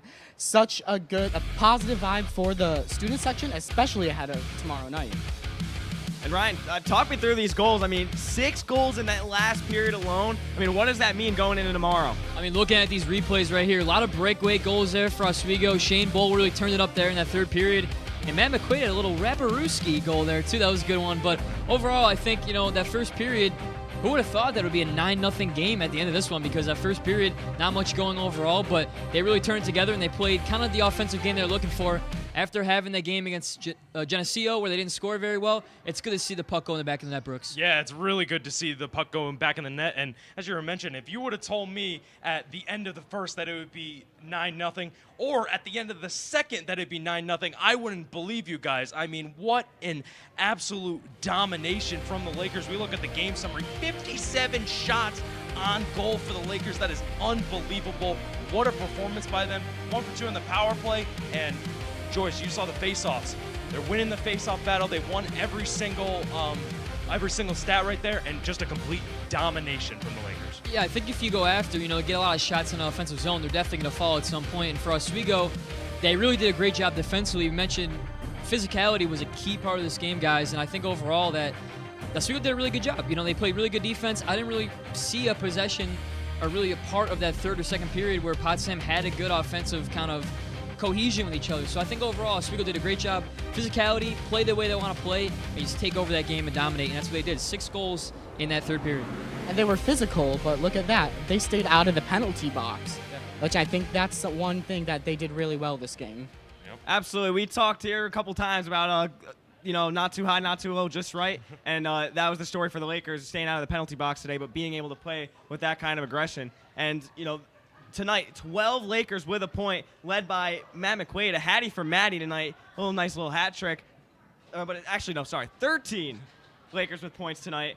And just, talk me through, the confidence that they're feeling, being able to distribute to so many different mouths to feed on this offense, going into such a tough opponent tomorrow like Plattsburgh, Alex. Yeah, I mean, today was supposed to be the audition for tomorrow, but they killed it. I mean, they literally did. They were able to pass the puck around. It wasn't always someone who's getting all the goals. I mean, we saw Matt McQuaid, we saw Shane Bull, we saw Tyler Flack get a lot of goals here. And, I mean, going into down the stretch of the playoffs, Joyce, I mean, that's going to be important. Spreading the puck around, because we were mentioning in the pregame show, Shane Bull, he was able to get a lot of goals today. But, it's not always going to be on him. Matt McQuaid with the hattie and Tyler Flack. He's doing his Flack attack right now. You hit it now. I mean, this Oswego team, you're going to have everyone contribute here, guys, at the end of the stretch, because these games are huge. I mean, a lot of people in the lines, first line, second line, third line, fourth line, played really good tonight, and you're going to need that against a big game, especially against Playa tomorrow, Scott. You talked a lot about teamwork, and I noticed that too when I was doing my interview with Shane Bull and Matt McQuaid down on the ice. They just kept complimenting each other and their teammates back and forth, and I think that's a sign of a strong team. Absolutely. I mean, we talked about this up here. Like, they're very humble down there. Tyler Flack was doing his interview about going on that huge point streak, and he was like, it doesn't matter. It's just about winning the game and then the team morale. So very solid team bonding down there. One thing that is great about this team is they have a lot of guys who could do it between the pipes tonight. It was Brandon Milberg for Potsdam, as we see the battle of the netminders. Potsdam had a lot going on for them, and still nothing working between the pipes there for Potsdam, Alex. Yeah, it seemed like Milberg was the most consistent goalie. He was in there the whole game. And then for Potsdam, as you mentioned, 9 goals against, not something that you want to see. The saves, obviously Potsdam had more saves because they had over 50 plus shots going against them. And then, for Milberg, I mean, that's important going into tomorrow. Coach Gosick has a decision choice. Do you go with the hot hand? I feel like you should. But Cal Shell, he's played whiteout before. He's played a couple whiteout games. He has that experience. It's kind of like a toss-up if you're Coach Gosick right now. Yeah, Alex, I'm not much of a speculation guy. I don't want to make my decision now on who I think is going to be the goalie tomorrow. But I think overall, looking at it, can't say it enough here. 2 guys that have played really dominant, are really good goaltenders. You can go either way in this one. I think Cal Shell and Brandon Milberg, one of the best top two guys that you can have in the SUNYAC overall. So a great game here for Milberg tonight. We'll see what Coach does tomorrow, but it's got to be pretty nice to see a guy, no struggle here tonight, play the puck really well. Yeah, I mean, Oswego, they were able to get a lot of shots off, and then they did really well in the net. So it'll be interesting to see tomorrow. We're going to take a quick look around the SUNYAC to see how Plattsburgh fared up. Scott, walk me through this Plattsburgh final. What an exciting game over there. Yeah, that's a very close game. Plattsburgh and I can't speak. I apologize. Plattsburgh and Cortland, number 5 and number 3 and number 4 in the SUNYAC. Very close game, and I want to see how they're going to play here tomorrow night when Plattsburgh comes against the Lakers. Yeah, I think overall, I mean, that Plattsburgh-Cortland game, what a really good game, close game overall. Cortland had that kind of early lead, but Plattsburgh came back and fought back, and that's what it's going to be. These top teams in SUNYAC, period by period, it's going to be a tough game overall, and then you look at Jenny dominating again, 7 goals, a really high-scoring team here in the SUNYAC. It's going to be big for them, and then Morrisville getting that big win too as well. So all these games you mentioned going to be a dogfight here, Brooks. We've been talking about it all day. You know, the Bears, the Cardinals, everyone's going to have a fight here overall. Right. So it's going to be a big one going on stretch here in Oswego. Happy that they're a winner here tonight in this one because some mixed results here in the SUNYAC. Yeah, mixed results. And you look at that Brockport and Buffalo State game, they still have some playoff implications there. 2-2 tied. So they're going to be going into overtime. So we'll have to see how that shapes out because that could switch up the bottom of the SUNYAC bottom of the playoff picture. And then you saw Morrisville ended up beating up on Canton, number 9.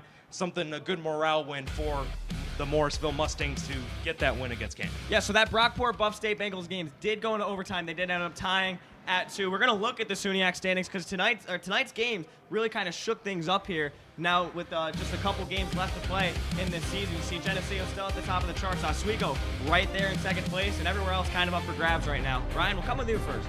Yeah, I mentioned these points are huge. Every single game, you're going to have to get it going. And, you know, look at the games remaining here, too. A lot of games left to be played, a lot of huge games, too. Home environment games, road environment games. It's going to be big overall. And Oswego finding himself in a pretty good spot right now. Geneseo just inching 2 points above Oswego in that point total at number 1 right now. But Plattsburgh, I mean, what can we say? Whiteout tomorrow, 2 huge games, a team separated by 1 point. I mean, huge game coming up tomorrow, Scott. And I'm keeping a look at those 1, 2, and 3 positions, all within just a few points of each other. Like we've all been saying all night, it's going to be close. Everybody's going to have to bring their A games in the coming games. Yeah, with Geneseo being able to win 2 games against Oswego, it kind of lets Oswego get in the hasn't able to get into that first seed, obviously with the win of Geneseo, and now Plattsburgh against Oswego tomorrow for whiteout. That's going to be an electric game. That's going to be really electric. The atmosphere is going to go crazy, and I feel like it's going to be a really, really close game, and it's going to be the second seed. Home ice is on the line. I mean, you couldn't ask for anything better here in Division III. Absolutely. The teams that were jumping out on the screen for me there were Fredonia and Potsdam at the 6 and 7, kind of fighting for that last spot in the playoffs. Both teams that we know how to compete. I know Potsdam didn't really bring their best stuff tonight, but they're a very competitive team. They brought it out this first period, and Fredonia, they went into Geneseo. They competed there too. So very interesting to see how that 6th spot gets locked up. But tomorrow, we have bigger and better things here on WTOP 10. The biggest night of hockey of the year. It is the whiteout game. Scott, what are you looking for tomorrow? I'm just looking forward to the energy of this whole arena in general, not just the team, not just the fans, but everybody. It's going to be great. It's going to be a high energy and electric game, and I think everybody should tune in. Yeah, everyone should tune in, and there's obviously before that Plattsburgh game, there's the women's hockey versus Canton. The Oswego women's hockey team beat up on Canton today, and now they're looking for a sweep. A lot of playoff implications going for both Canton and Oswego in women's hockey. And then, obviously, Joyce, whiteout, biggest game of the year. Yeah, you can say I'm excited. I'm ready to go. I might fall asleep in my suit and tie tonight because I'm just excited to go. But it's gonna be a big game tomorrow. It's gonna be a great crowd. I mean, tonight we saw a pretty good crowd here for this game too as well. So 4 games this weekend. We already had 2 here. Got 2 more tomorrow. Gonna be huge and a big crowd and excitement for the university overall. It's a lot of fun. Yeah, Drake and J. Cole said it best, big as the Super Bowl. That's going to do it for us here on for the night on WTOP 10. I'm Matt Sharamita, joined with Alex Brooks, Ryan Joyce, and Scott Brubaker. For our producer, Kenny Gerard, director, Kyle Spizak, everyone else who contributed this to the broadcast tonight, we thank you for joining us. We hope to see you tomorrow. Have a great night, everybody.